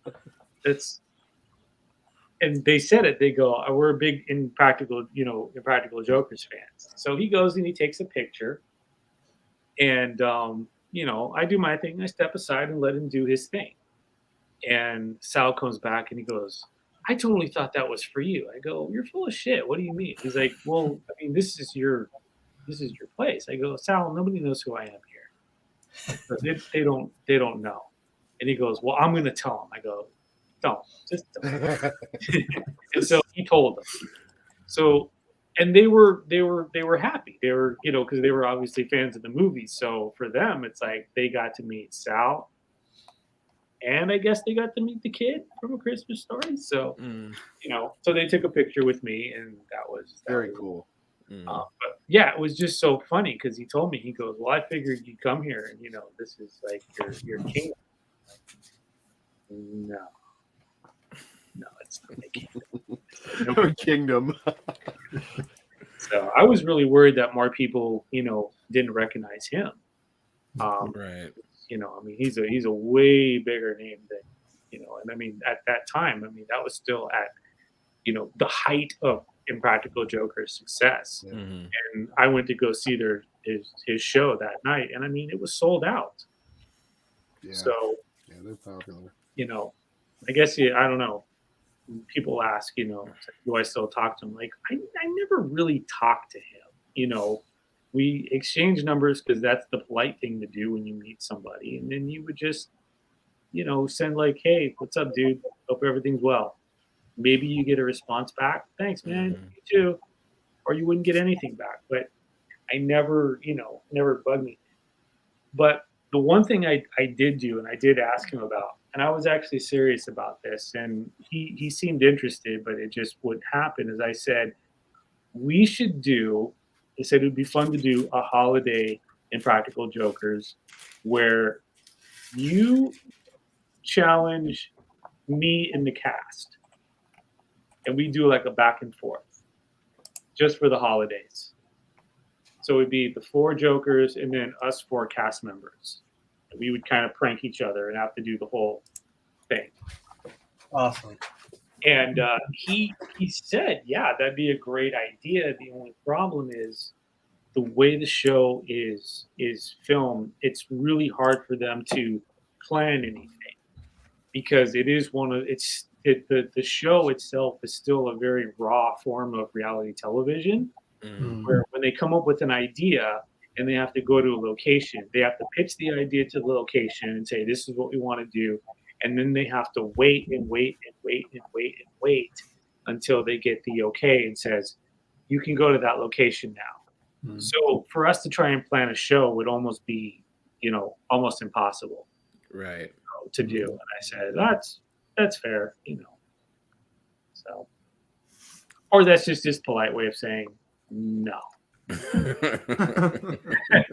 It's like, yeah, we got to get our PRs to accept it, and we got to do this, and we got to get approval, and then it's just like, yeah, just tell me no. Do all this stuff.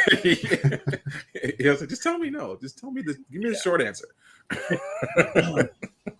Where's DJ? Okay, he's gonna. He said he had to. He said he'll be right back. You better hurry up because I mean, tinfoil can only do so much. I'm getting hungry. There he is. Speak of the devil. I'm starting to get hungry here. Oh, okay. Look, guys, let's just get straight to it. Because after this, we'll be finishing off our. I have 3 quick ones afterwards, questions, and then we'll run real fast for everyone so that we can do our closing. You know, okay. Unless Ian wants to do another 3 hours with us, that's cool. But or well, either way, but we'll make sure we get everyone's questions. That's as long as Ian's cool with that. But let's do this. Ian, you brought the idea. Well, we talked about it, and here we are with our mashed potatoes. All right. So how many guests we got? We got CHRONOZ. We got DJC Game Studios, Mashed Potato Dude. That's it. That's it. I don't know if That's I'm going it. to eat all this. Holy So shit. the question is, shall we gonna do this all at once at the same time, or is it one by one, or what do you want to do? How do you want to do this? Tell me the rules. I think we should do it all at once. But like I said, anybody who's playing at home, I just want to give a disclaimer, and that is to do this. Remember, you should not snort and eat at the same time. Snorting is just for effect. Now, yeah, you could inhale down the wrong windpipe and suffer through choking. So we don't want that. I think what we're going to do is we're not going to worry about actually cleaning the plate, but we're going to go for form and energy of this.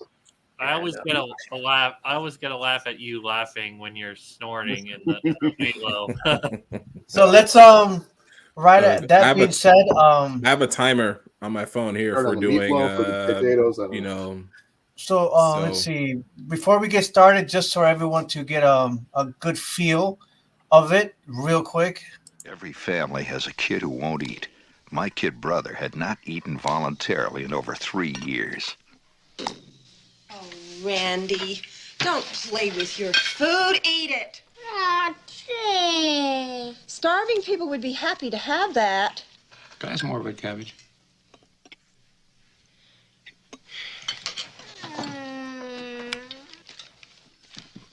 You stop playing with your food, or I'll give you something to cry about. You better stop fooling around with that and eat it, or you'll be sorry.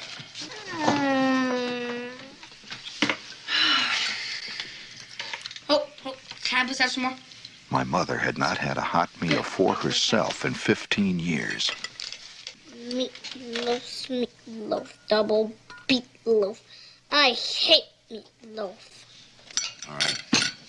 All right, I'll get that kid to eat. Where's my screwdriver and my plumber's helper? I'll open up his mouth and I'll shove it in. Randy. My mother was more subtle. How do the little piggies go? That's right. Oink, oink. Now, show me how the piggies eat. This is your trough. Show me how the piggies eat. Be a good boy. Show Mommy how the piggies eat.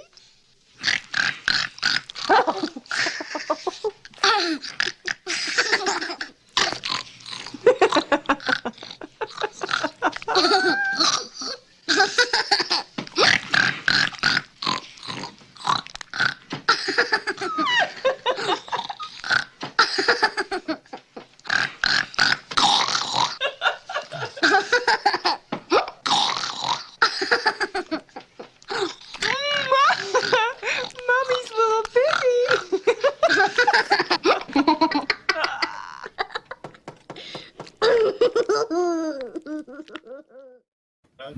All right, time to be Mommy's little piggy. Can I just say real quick, Jack Nicholson doing that line? All right, if I'll give you something to cry about, and saying, "All right, I'll get a screwdriver and a prize." Jack Nicholson doing that would be, yeah, you're right. It would have changed the whole vibe of the. I think that would be a fun contest. Have people take all the lines from the old man and do your best Jack Nicholson impersonations. Reenact how right. your Jack Nicholson say, "Not a finger." All right, can we hurry up with this? This is gonna get cold soon. All right, so are we doing a timer? Because I have a timer right here. So are we doing Ian, to let us know what you want us to do? Yeah, we can do a timer. All right. Should I wear my glasses or not? I Well, think the Are glasses we off actually would be- like planting our faces into these plates? I mean, Yes. If you want to however we're win, doing it, it's a mashed potato eating contest. So I think it's fair game. However you finish my it, I God. guess. I don't know. Make sure we can. Make it we look got- good, basically. All right, so when you guys start, so whoever wants to give I need to the see shooting everybody. gun. I see. Also, you got a plate full of mashed potatoes, correct?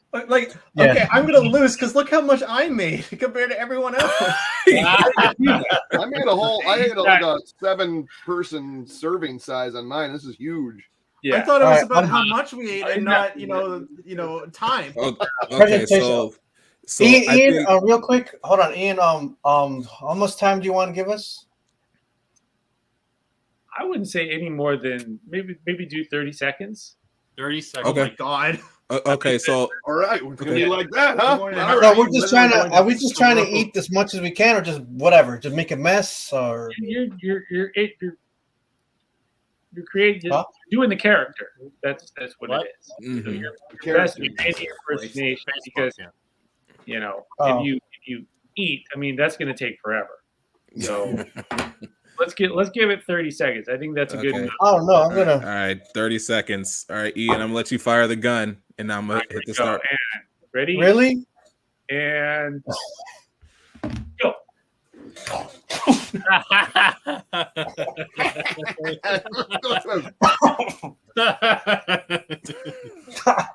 My gosh. Oh, good God. Oh, what was it, my nose? Look at Andreas. All right, 10 seconds. This is a bit much. You got 10 seconds. 3, 2, 1, and time. Good job, everybody. All the good sports here. Oh my God. All I the got good this on my sports phone. here. Yeah, for sure. Good job, guys. Good job. All right. Well, that was. You okay, Jeff? Yeah, I'm good. You were you had no expression for I a don't minute. even And I was think I like, oh left. gosh. It looks like nothing went away from did the a plate lot. for how much I made. Said to have I a. think my nose had some more. Oh, went right up my nose. You know what? I should have brought a napkin. I love how like DJ is just like, we're done with the contest, but yo, I'm still chilling and eating. Oh yeah, I'm gonna eat this meatloaf. I was kind of hungry. All right, Oh, I'm man. gonna. Oh wait, actually no, I'll wait. I'll wait to get a napkin. No. Like we want you to, go clean yourself up, man. We don't All want right, you to. I'd assume like everyone had some kind of something around them. Yo, that was cool. Yeah, That I'm just was trying cool. to see where.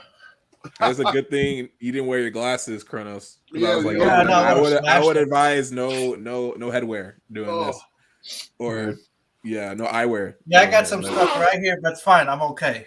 But No, yeah, I everyone, you guys get a clap. I threw some good potatoes. I had potatoes. Actual mashed potato eating contest. So it wasn't just for form and recreating the character. Like the kids actually had to eat the mashed potatoes. Wow. Oh And- yeah, that's right. I saw that one. Yeah, that was in Indiana, and I thought that's a lot. These kids are puking. I remember there was this one kid. He it was one of the older kids. He must have been about 12. And so what you do is how many plates you could eat is determine the winner. And so this kid would just like take these plates and he would just smear them all over his face and throw them and go next, next. And his parents were like cheering him on. It's like, you go, Marvin, you go. And then at the end, he thought he won. And I told him, I said, no, you didn't win. Because you actually had to eat the mashed potatoes. But I mean, it's like, remember that scene in Mrs. Doubtfire when she, Yeah. exactly what it looked like. And So great. I would love to see everyone's expression. Like my expression was just that when you told me that, and the kid was thinking, "Yeah, I'm doing something." Everyone's like, you're cheating, right? You're not even participating in that." And the parents are just cheating. And I'm pretty sure another parent was like, your kid is not eating any of these mashed potatoes. It's like eating that like Cookie Monster. Just just never goes in the mouth. It just falls out. Oh man, that's too funny. Yeah, I thought that's when I was like, you can't make these kids eat the stuff. Let's just go for form and who best, can recreate the scene and everything, and who has the most fun. So. Oh man, that's too funny. Great times. You want to go ahead and critique us real quick, Ian? Yes. Well, we'll start with CHRONOZ, and I think your form was very well. You definitely got into it. I love your dedication and focus to actually consuming. Very good job. DJC Game Studios, excellent job. You definitely, I got the giggling from you. I heard that. So that's you did. Practice for months. Yes. Excellent. Jeff, the potato dude. You have good manners. Let's just put it out. I really hope that's a good thing. It's definitely a good thing. So I've made my decision, and I think that I have to go with DJ Game Studios for the win. Oh, the winner! Energy and the giggling, definitely. So there he goes. So congratulations. Thank you. Congratulations. Potato dude now. Nice. It's good times, man. I will talk to you. I will talk to DJ Game Studios and Mashed Potato Dudes privately on the side, and I'll get you guys a little gift from myself, and we'll talk that afterwards. You guys are amazing. Thank you guys for competing, for doing that. I want to thank the Academy. No, I'm not doing that. I want to get down to some really quick ones. Yes, please. Oh, hold on. I still feel it right here. Let's see. Right up in the sinus cavity, right? Yeah, right. I'm trying to see can I get it out. I think I'm gonna take it down. This one. If you snort, you're gonna get it up your nose. Mm-hmm. I actually got it in my ears. I don't know how. I remember getting it. Oh wow. Yeah. When you did that, did you get in you said you got it how far when you had done that scene? Could you remember like if it was yesterday or just yeah. I remember because the mashed potatoes were very stale and flavorless. I mean, they were it's exactly what they were. It was mashed potatoes. Yeah. Oh. No butter, no. Oh, God. No, nothing. I mean, they were that's what it was. Is they just boiled potatoes and they just mashed them. And yeah, they were, and then the red cabbage was, I mean, it was just, I don't want to say it was disgusting, but it was very, very plain food, and the meatloaf was cold. In fact, they even said, don't eat the meatloaf. So, because they would have to refill the plate, each time. And, because you're sitting under these lights. So yeah, you were not allowed to eat the food. You'd have to, just try and get, if you got any in your mouth, you would just have to spit it out. So that's one of the things, like in movies, is they won't let you eat food. They want you to spit it out. There'll be a bag right behind your feet. So if you're watching a scene, like if you've seen Willy Wonka, the part where he's in the chocolate room and he drinks from that teacup and then he eats it, like he takes a bite out of it. That cup was made out of wax, and then after that shot was finished, he immediately had to spit it out. Yeah. It's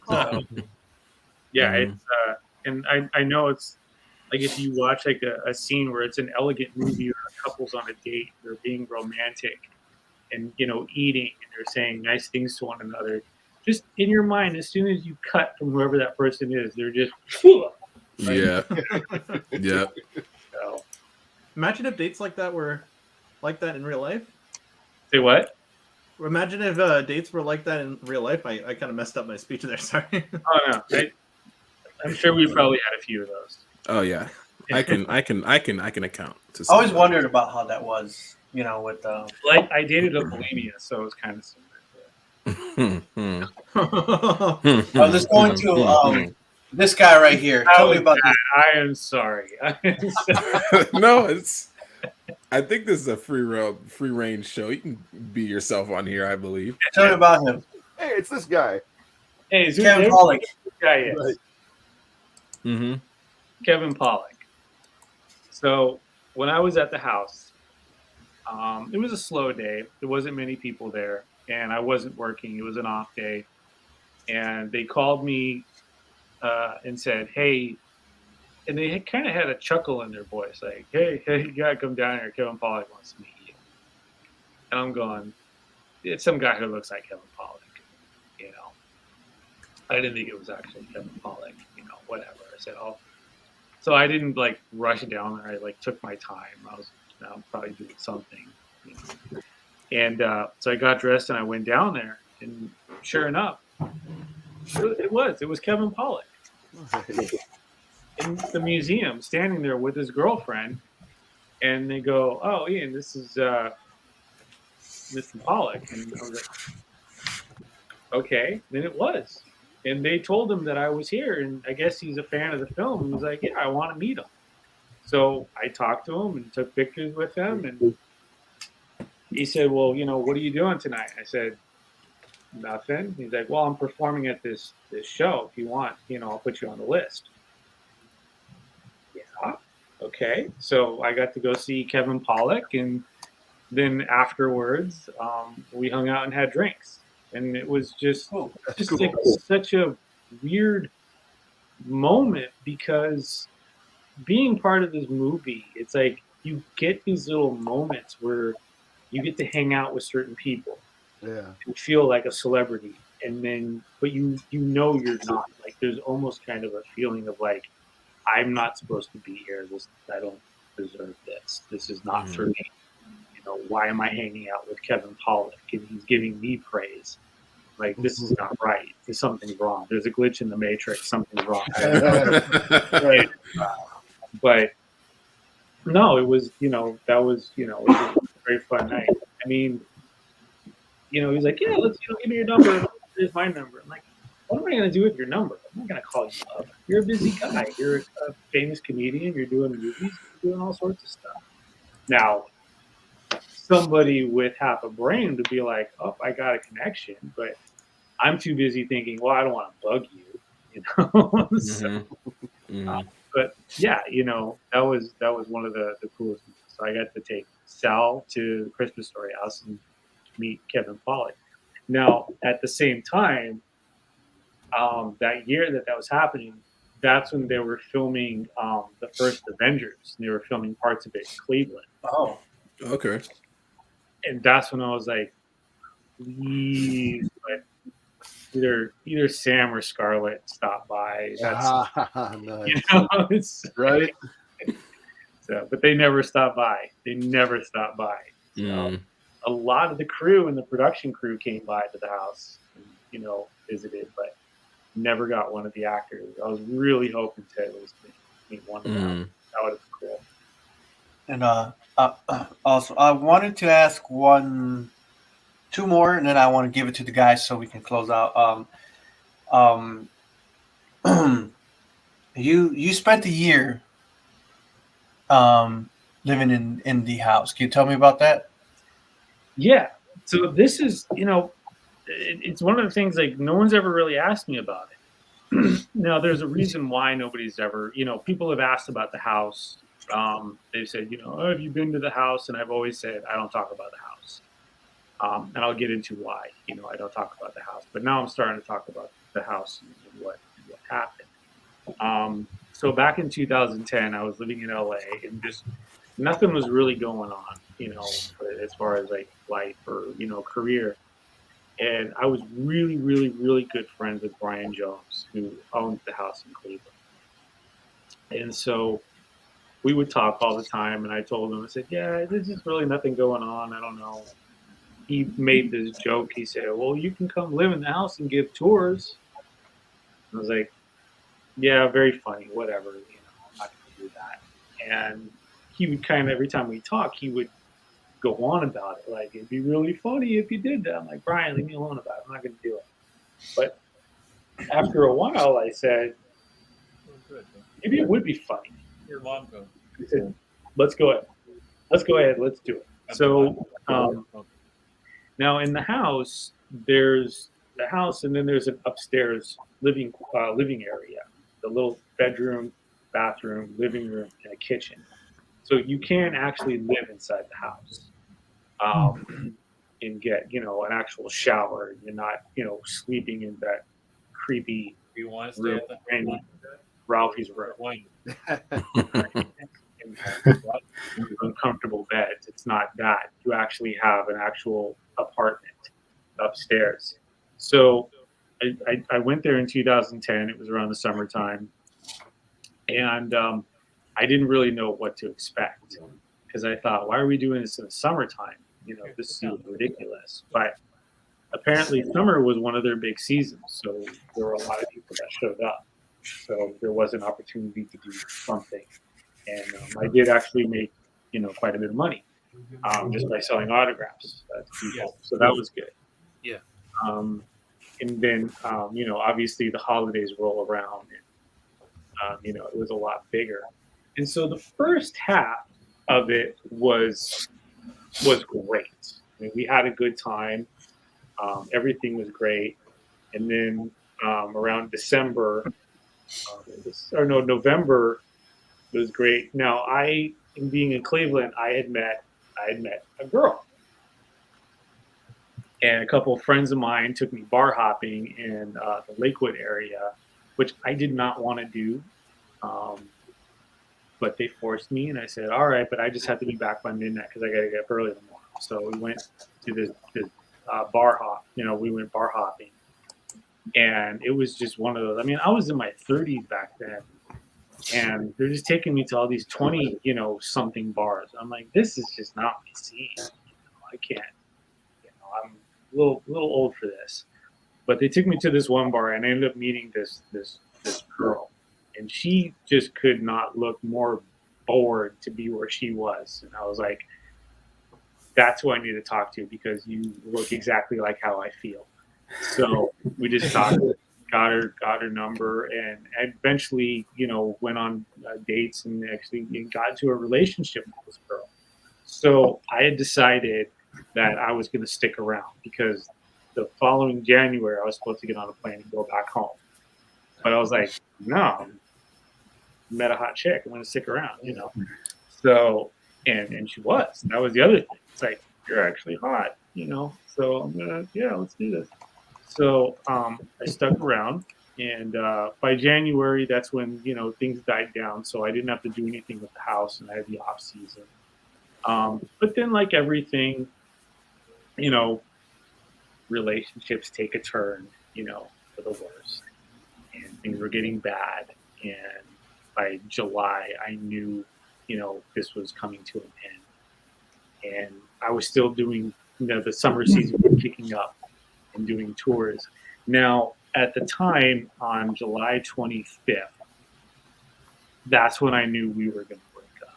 Like, I just knew it, because, things were getting bad, but that was the day we were going to have the talk, and I knew that it was going to end with a breakup. So I was so depressed.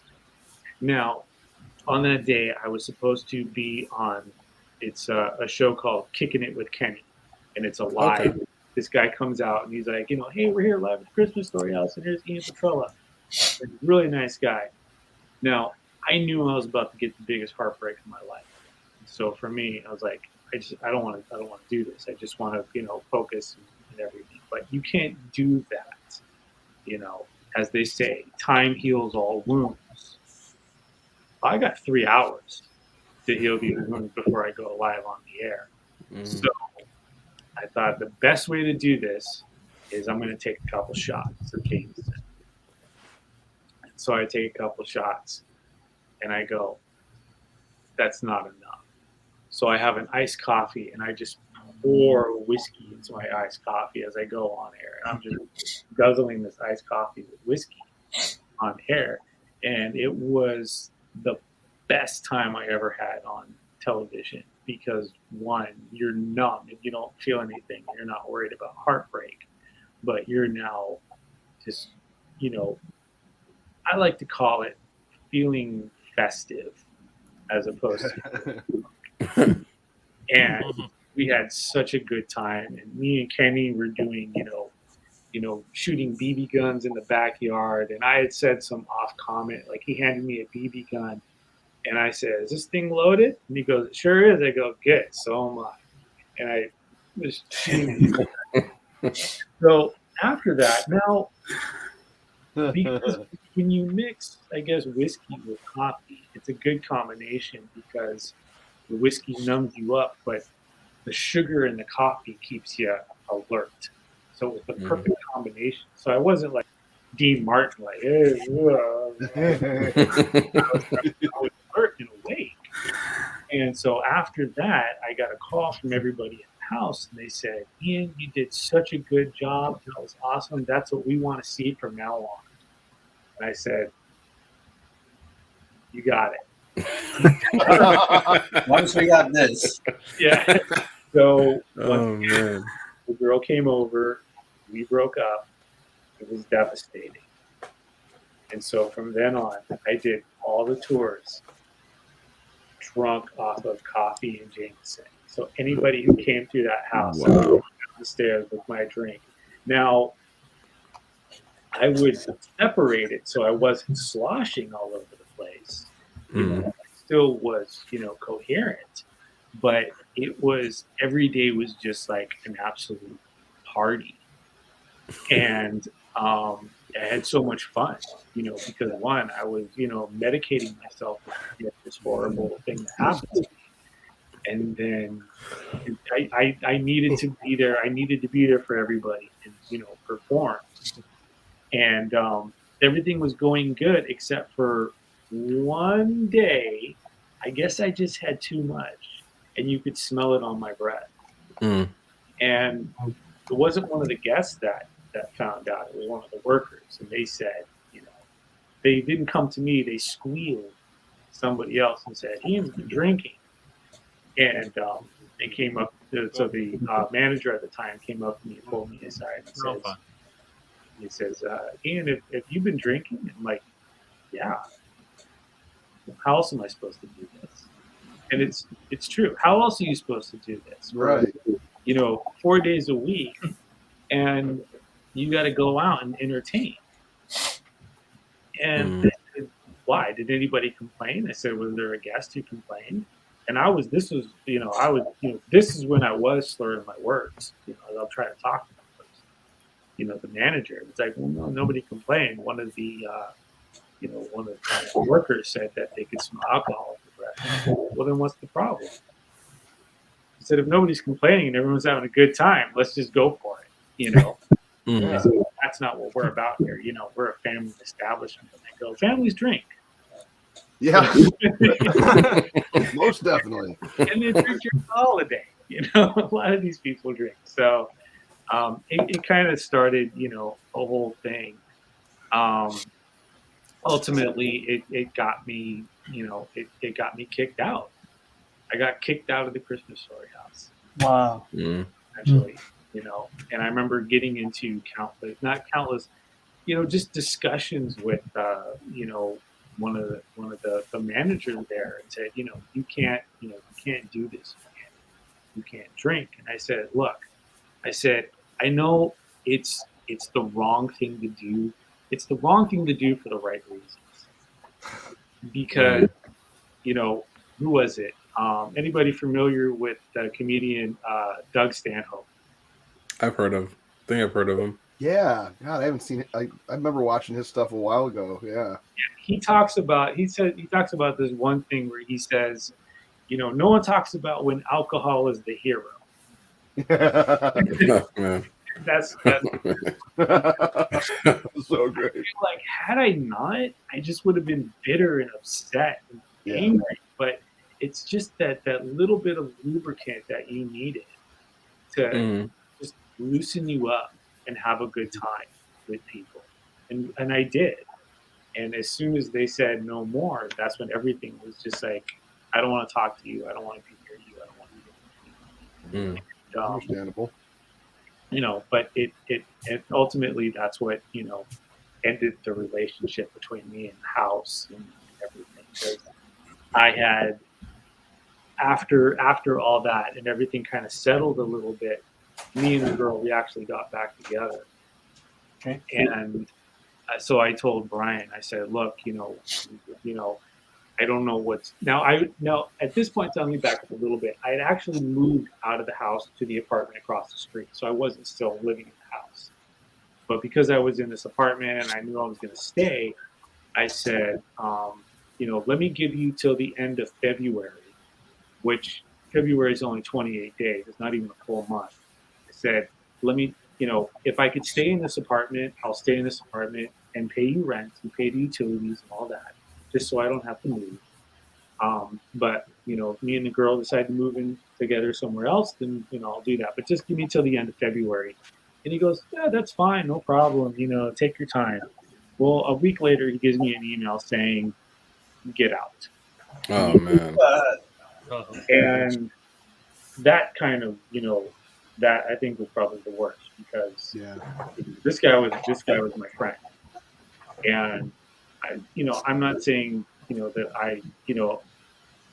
I'm a perfect saint. I mean, obviously I did things wrong, but when you have a friend, you deal with a friend a little differently. You know, you pull a friend aside and say, look, dude, you're being a dick right now, and we need to have a talk about this. Yeah. That's what should have been done. And, you know, we could have saved that friendship, you know. Unfortunately, we really did not. You know, we're cool, but not as cool as we were. Yeah. And, but from what I heard, he loved Jameson now too, so maybe not. I've never met him after that sober. So I'm sober. All right. Oh man. A little bit of a hypocrite. I want me some wine right now. Damn, I don't have any. Oh man. You know, and it just, you know, unfortunately, because after that, I just never wanted to talk about the house. Yeah. Anybody who would bring it up, I would just say, you know, I don't talk about it. You know, I don't. And you know, most of the time, I really still don't, because at this point in time, it's like the house and the cast and everything else are two separate things. We don't deal with the house; they don't deal with us.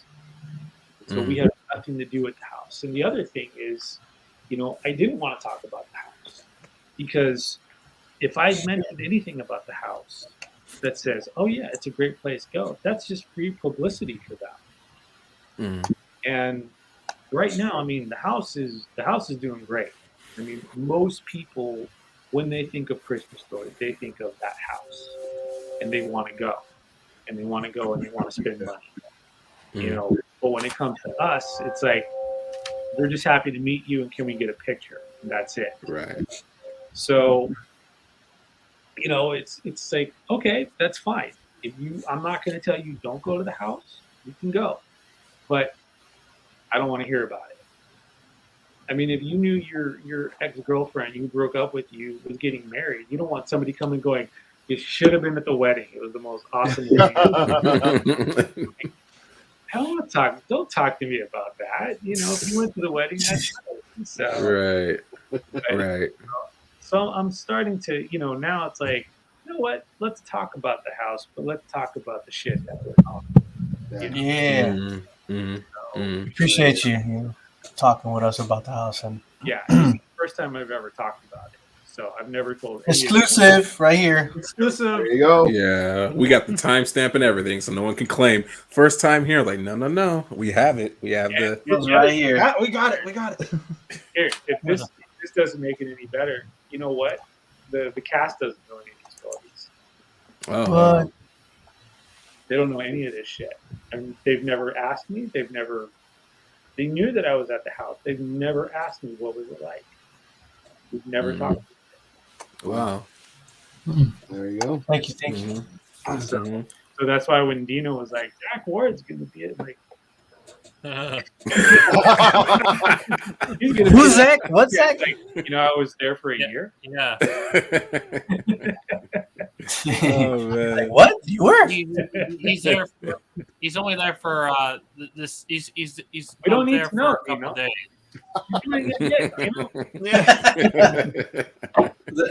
Oh man. So that's it for me, pretty much. All right. I was gonna ask you another one, but I guess I would pretty much already know by now. I was just gonna say, you ever thought about going back to acting? But just you don't have to answer it. We pretty much. Yeah, I mean, it's not one of those things that I've ever, wanted to not do. I mean, that's a whole other story. So, yeah, I would definitely do it again. But the only thing is, I just don't have the hunger like I used to for it. There's a hunger that you had to have, to be an actor. I'm not looking for a meal. I'll settle for, an hors d'oeuvre. Right. Or if I do acting, I'd rather just do smaller parts. I don't need to be the star. I don't need to be the focus. I'd rather just, do a walk-on part, give a few lines, and just, that's it. So, if anybody ever says, hey, you want to, do acting again, I got a gig. It's like, if it's a couple lines, yeah, I'm more than happy to do it. Like I said, I'm the bass player. I'll help make you look good. So, and even as when I was a teenager, I really started realizing that as an actor, that's what I was better at. I was better at being, a support as opposed to a lead. And I had an agent at the time. They wanted me to be a lead. Now there was a new kid up and coming that they were trying to match everybody with, and that kid was named Leonardo DiCaprio. That was the new kid.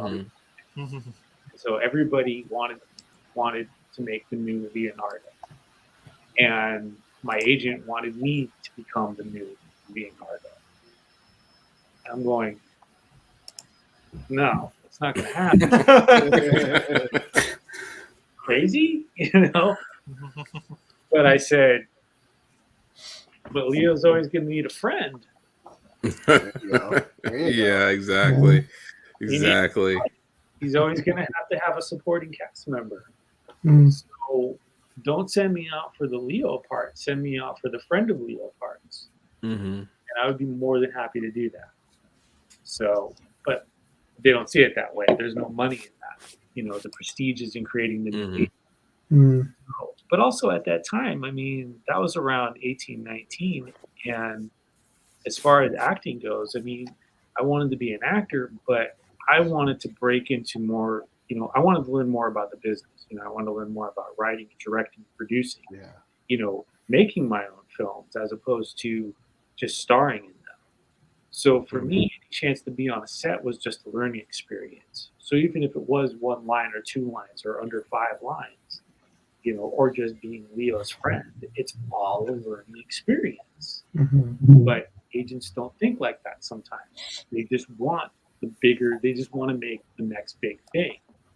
And like I said, this is not it. I'm not a heartthrob. I never was, even at that age.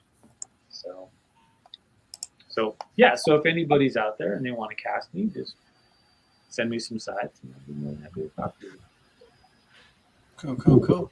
I think it's interesting that you say that too. Like the whole, I'm good with being a support, especially in the atmosphere of entertainment now. Everyone wants to be the face. Everyone wants to get screen being every single scene, and it's just like there's nothing like and I can agree with what you said, like because like I've taken some acting classes for a little bit, And I never was someone who was like, I want to be the star. I was like, if I just get on camera for like 3 seconds, that's cool with me, because it's like you said, it's the experience and just here. I've always heard, I've never heard someone was like, I'm good with being a supporting cast, and I'm just like, that's kind of it's work. Yeah, It's yeah, Got exactly. to be the little guy. Yeah, and sometimes it's the supporting actors that stand out. They stand out the most.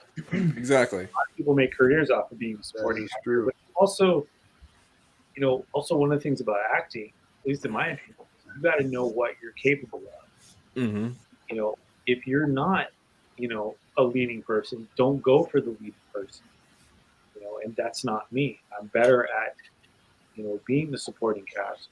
Just, being the second banana, on anything. Unless, of course, it's my own project or something that I write. Then that's a completely different story.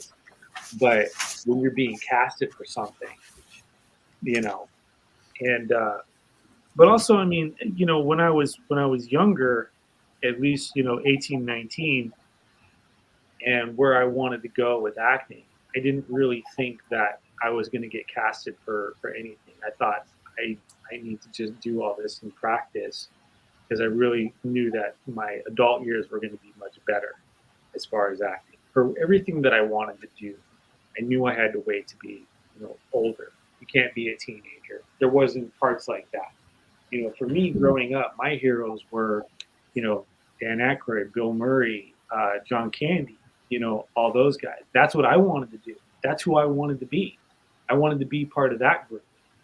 But there's nothing like that for 18 and 19-year-olds doing that. Yeah. So in the meantime, let's just do the supporting roles and get casted for these small parts, learn the business, so that when you do hit your 30s, you can go ahead and kick ass, because now you got all this knowledge. Now you can be in control and write your own projects and hook up with your buddies and be the new Aykroyd, Murray, and Candy and Belushi, all those guys, and Chevy Chase. Those were all my heroes growing up. That's who I wanted to be. So, yeah, I respect that too. That's cool. All right, guys. Let's kind of like everyone one final, let's say, quick question, and then just and then give your how do you say, your ending comment as well. Final remarks here. Final remarks. So if we can start off with DINO. Okay. You're gonna be on. I'll message you on Facebook so you can be on my internet radio show one day. Okay, definitely. Yeah, you're friends with me on Facebook, right? Yeah. You guys are. Yeah, I saw you guys are. With cartoon voices. I'll message you on Facebook later. Okay. Okay. Sounds good. Any last questions at all you wanted to ask, or is like anything? That's it. That's it right now. Okay. All right. Thank you. That's for DINO, and then Mashed Potato Dude. Yeah, I just had one last question. Yes. And you can just answer this fairly quickly. So in the movie A Christmas Story, the way that Randy laughed was always kind of weird and also interesting. It got me thinking when we're going to do this podcast. Did you make that up yourself, or was that like your actual laugh when you were younger? That was a real laugh. So Bob heard that laugh, and he made sure that no matter when Randy was laughing, that was an actual genuine laugh. So he would spend at least an hour, if not, just telling jokes, getting me to laugh, just keeping the camera rolling. So he would just get like B-roll footage of me laughing, just to have. So anytime you see Randy laughing, it's actually me laughing at something that made me laugh. Mm-hmm. That was not. It was. I think there were times like I would try and force it and make it up, but he just said it just was not as good. It doesn't compare to the real thing. Yeah. So. Okay. Yeah. Well, I just want to say thank you so much, Ian, for answering all my questions, and it's been an honor meeting you and being on this podcast. Well, thanks for having me. So. Okay. Go with DJC Game Studios. I was going to ask a Christmas story question. When you were on that the outfit where your arms couldn't go down, was that like, did they put something in there so your arms wouldn't go down, or did you hold them up, or how did that work? No, they actually they did. So you could actually put your arms down. And it's funny because I look at the suit and the way it's made. I'm like, easy for him to put. There's no obstructions whatsoever. But they could have you put your arms up, but your arms are going to get tired. So they wanted to give you some help. Yeah. And all it was upholstery foam cut out into triangles, and they would put it under your arm and then just duct tape it. No kidding. That was it. Oh wow. That was it. It worked, huh? Wow. That was cool. I always wondered that. Practical effects. That's actually kind of cool. Practical. Mm-hmm. Yeah. Like Ghostbusters Afterlife. Now it will be all CG and right. Yeah. Green screen and ping pong balls. We'll just green out the arms and. Yeah.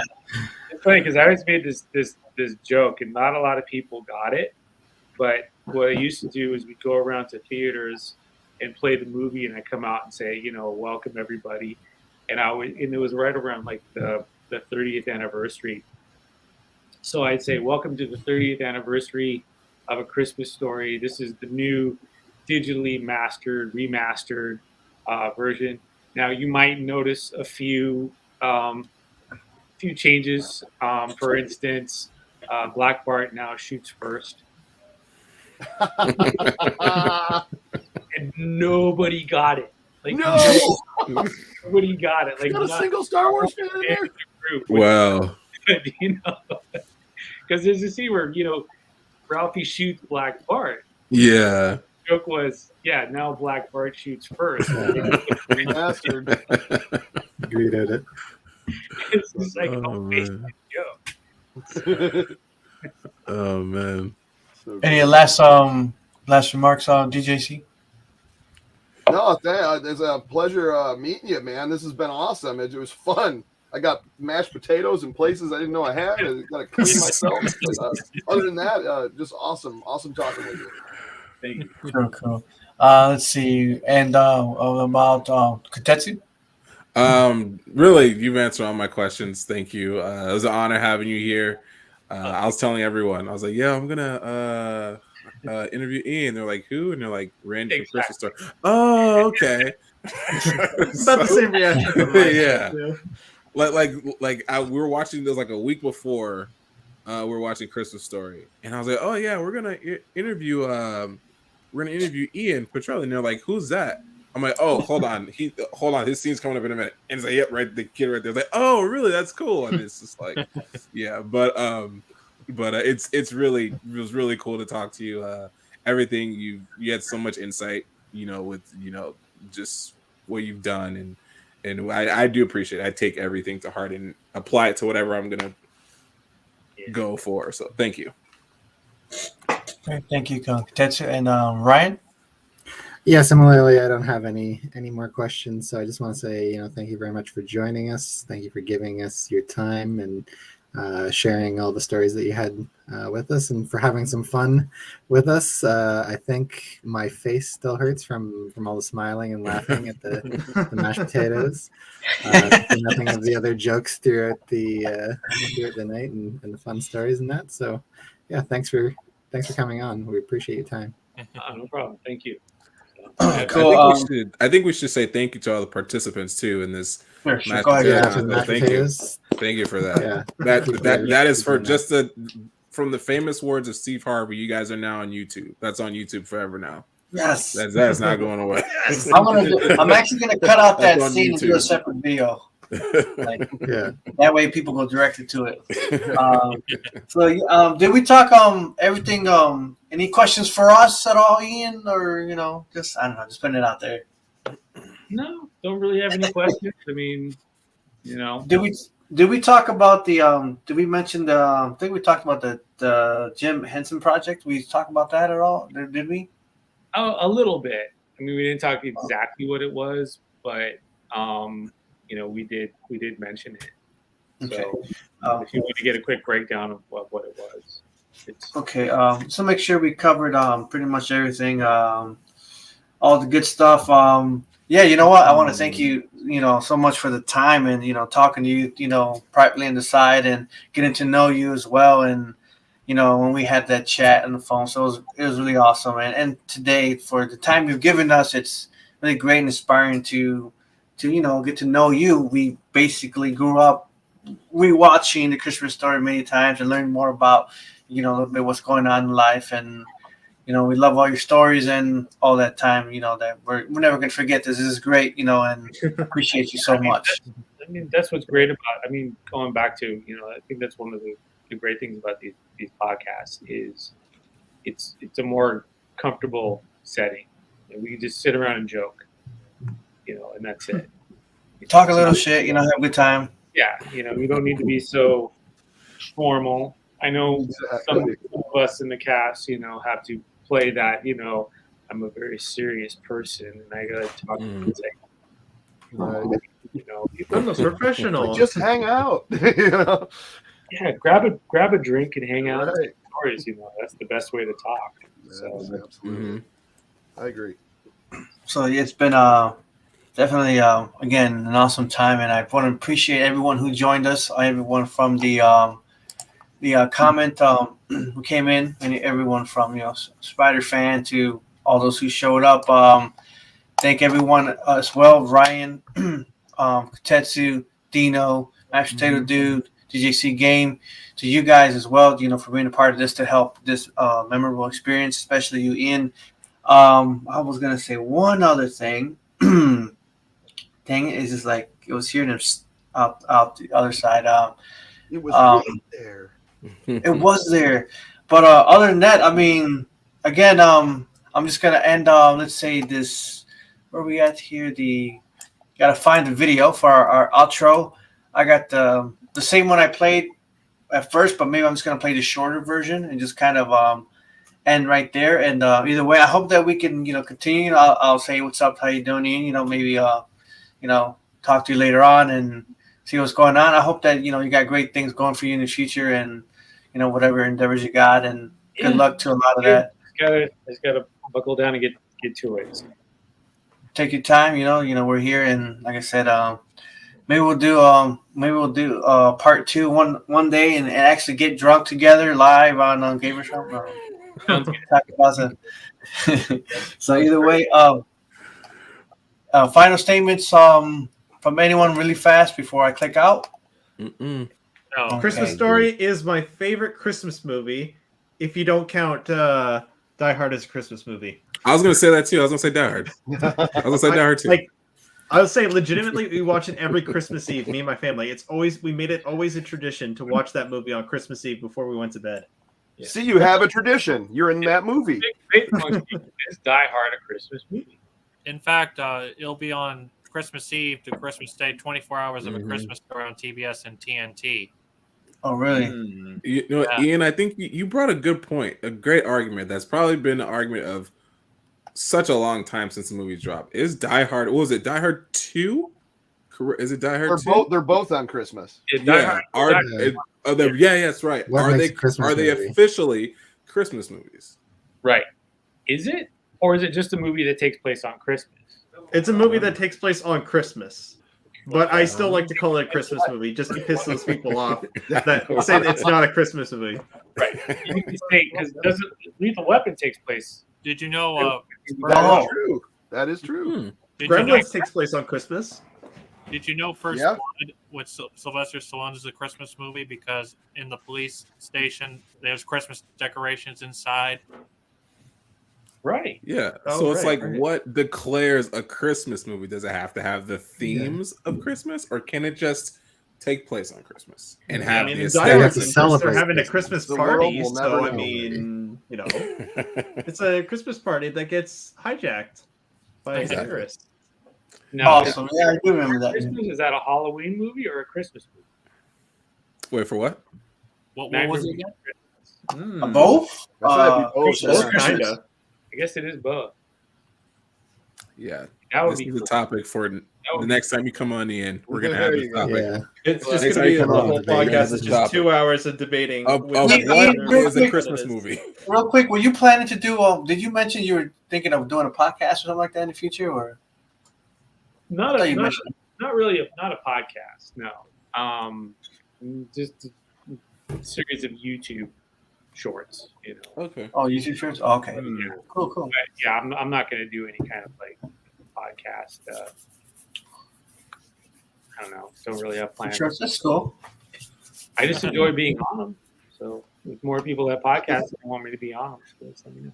Got this Yeah, close this- encounters thing happening with my mashed potatoes this whole time. It Whoa. means something. I'm thinking of finishing mine, maybe a little bit. I got a little hungry. So DJC brought that up. Now, that's a good point because I remember I didn't know how to say it. It's one of those like memories that I remember, but I always forget. But something always slips out. Now, when I was doing the mashed potato scene, that little creation and everything, that was something that I had made, and I was playing with the mashed potatoes. And of course, the mom was Melinda Dillon, who was yeah.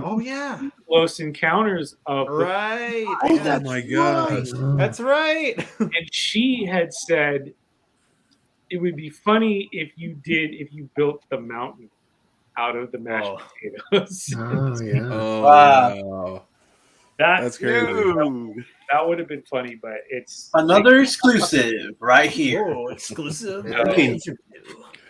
Oh man.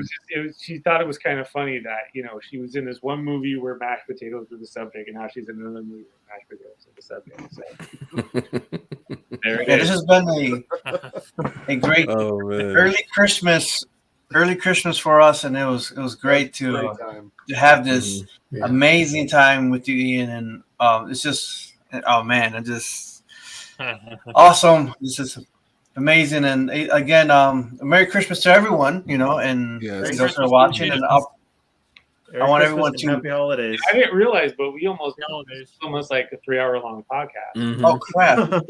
Yeah, I'm sorry, Ian. I hope I didn't take too much of your time. No, it's probably my fault. I just ran away. That was fun. Good stories, man. Good stories. Yeah.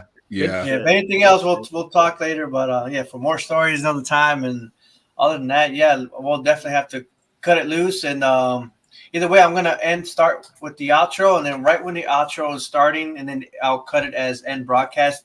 If you want to stay on, and anyone wants to stay on and say last goodbyes privately, make it quick. Ian, you can anyone can just jump out if they want to. Probably will go because I'm getting hungry. So yeah, get hungry, eat some mashed potatoes, and and if you have some. But I'll talk to you later, and I'll thank you and everything. On the private side. All right. Anybody, contact me on Facebook for any questions. Cool. Yeah, I if you will. haven't already, Cool. or if you have and I have not responded, send me a message, and I'll go ahead and I'll send you on. We can communicate on there as well. So. Okay. You'll find out Ian's Thank you. information. His links are in the description down below. All his links there. And also, I want to last say that there is a the Christmas Story gift shop link also down there if you want to get some gifts and things like that for So if from you want to get an autograph photo, that's probably the best way to get it. You just have to pay for it. But you know what? If you watch the marathon or go to the house, screw you. Give us some money.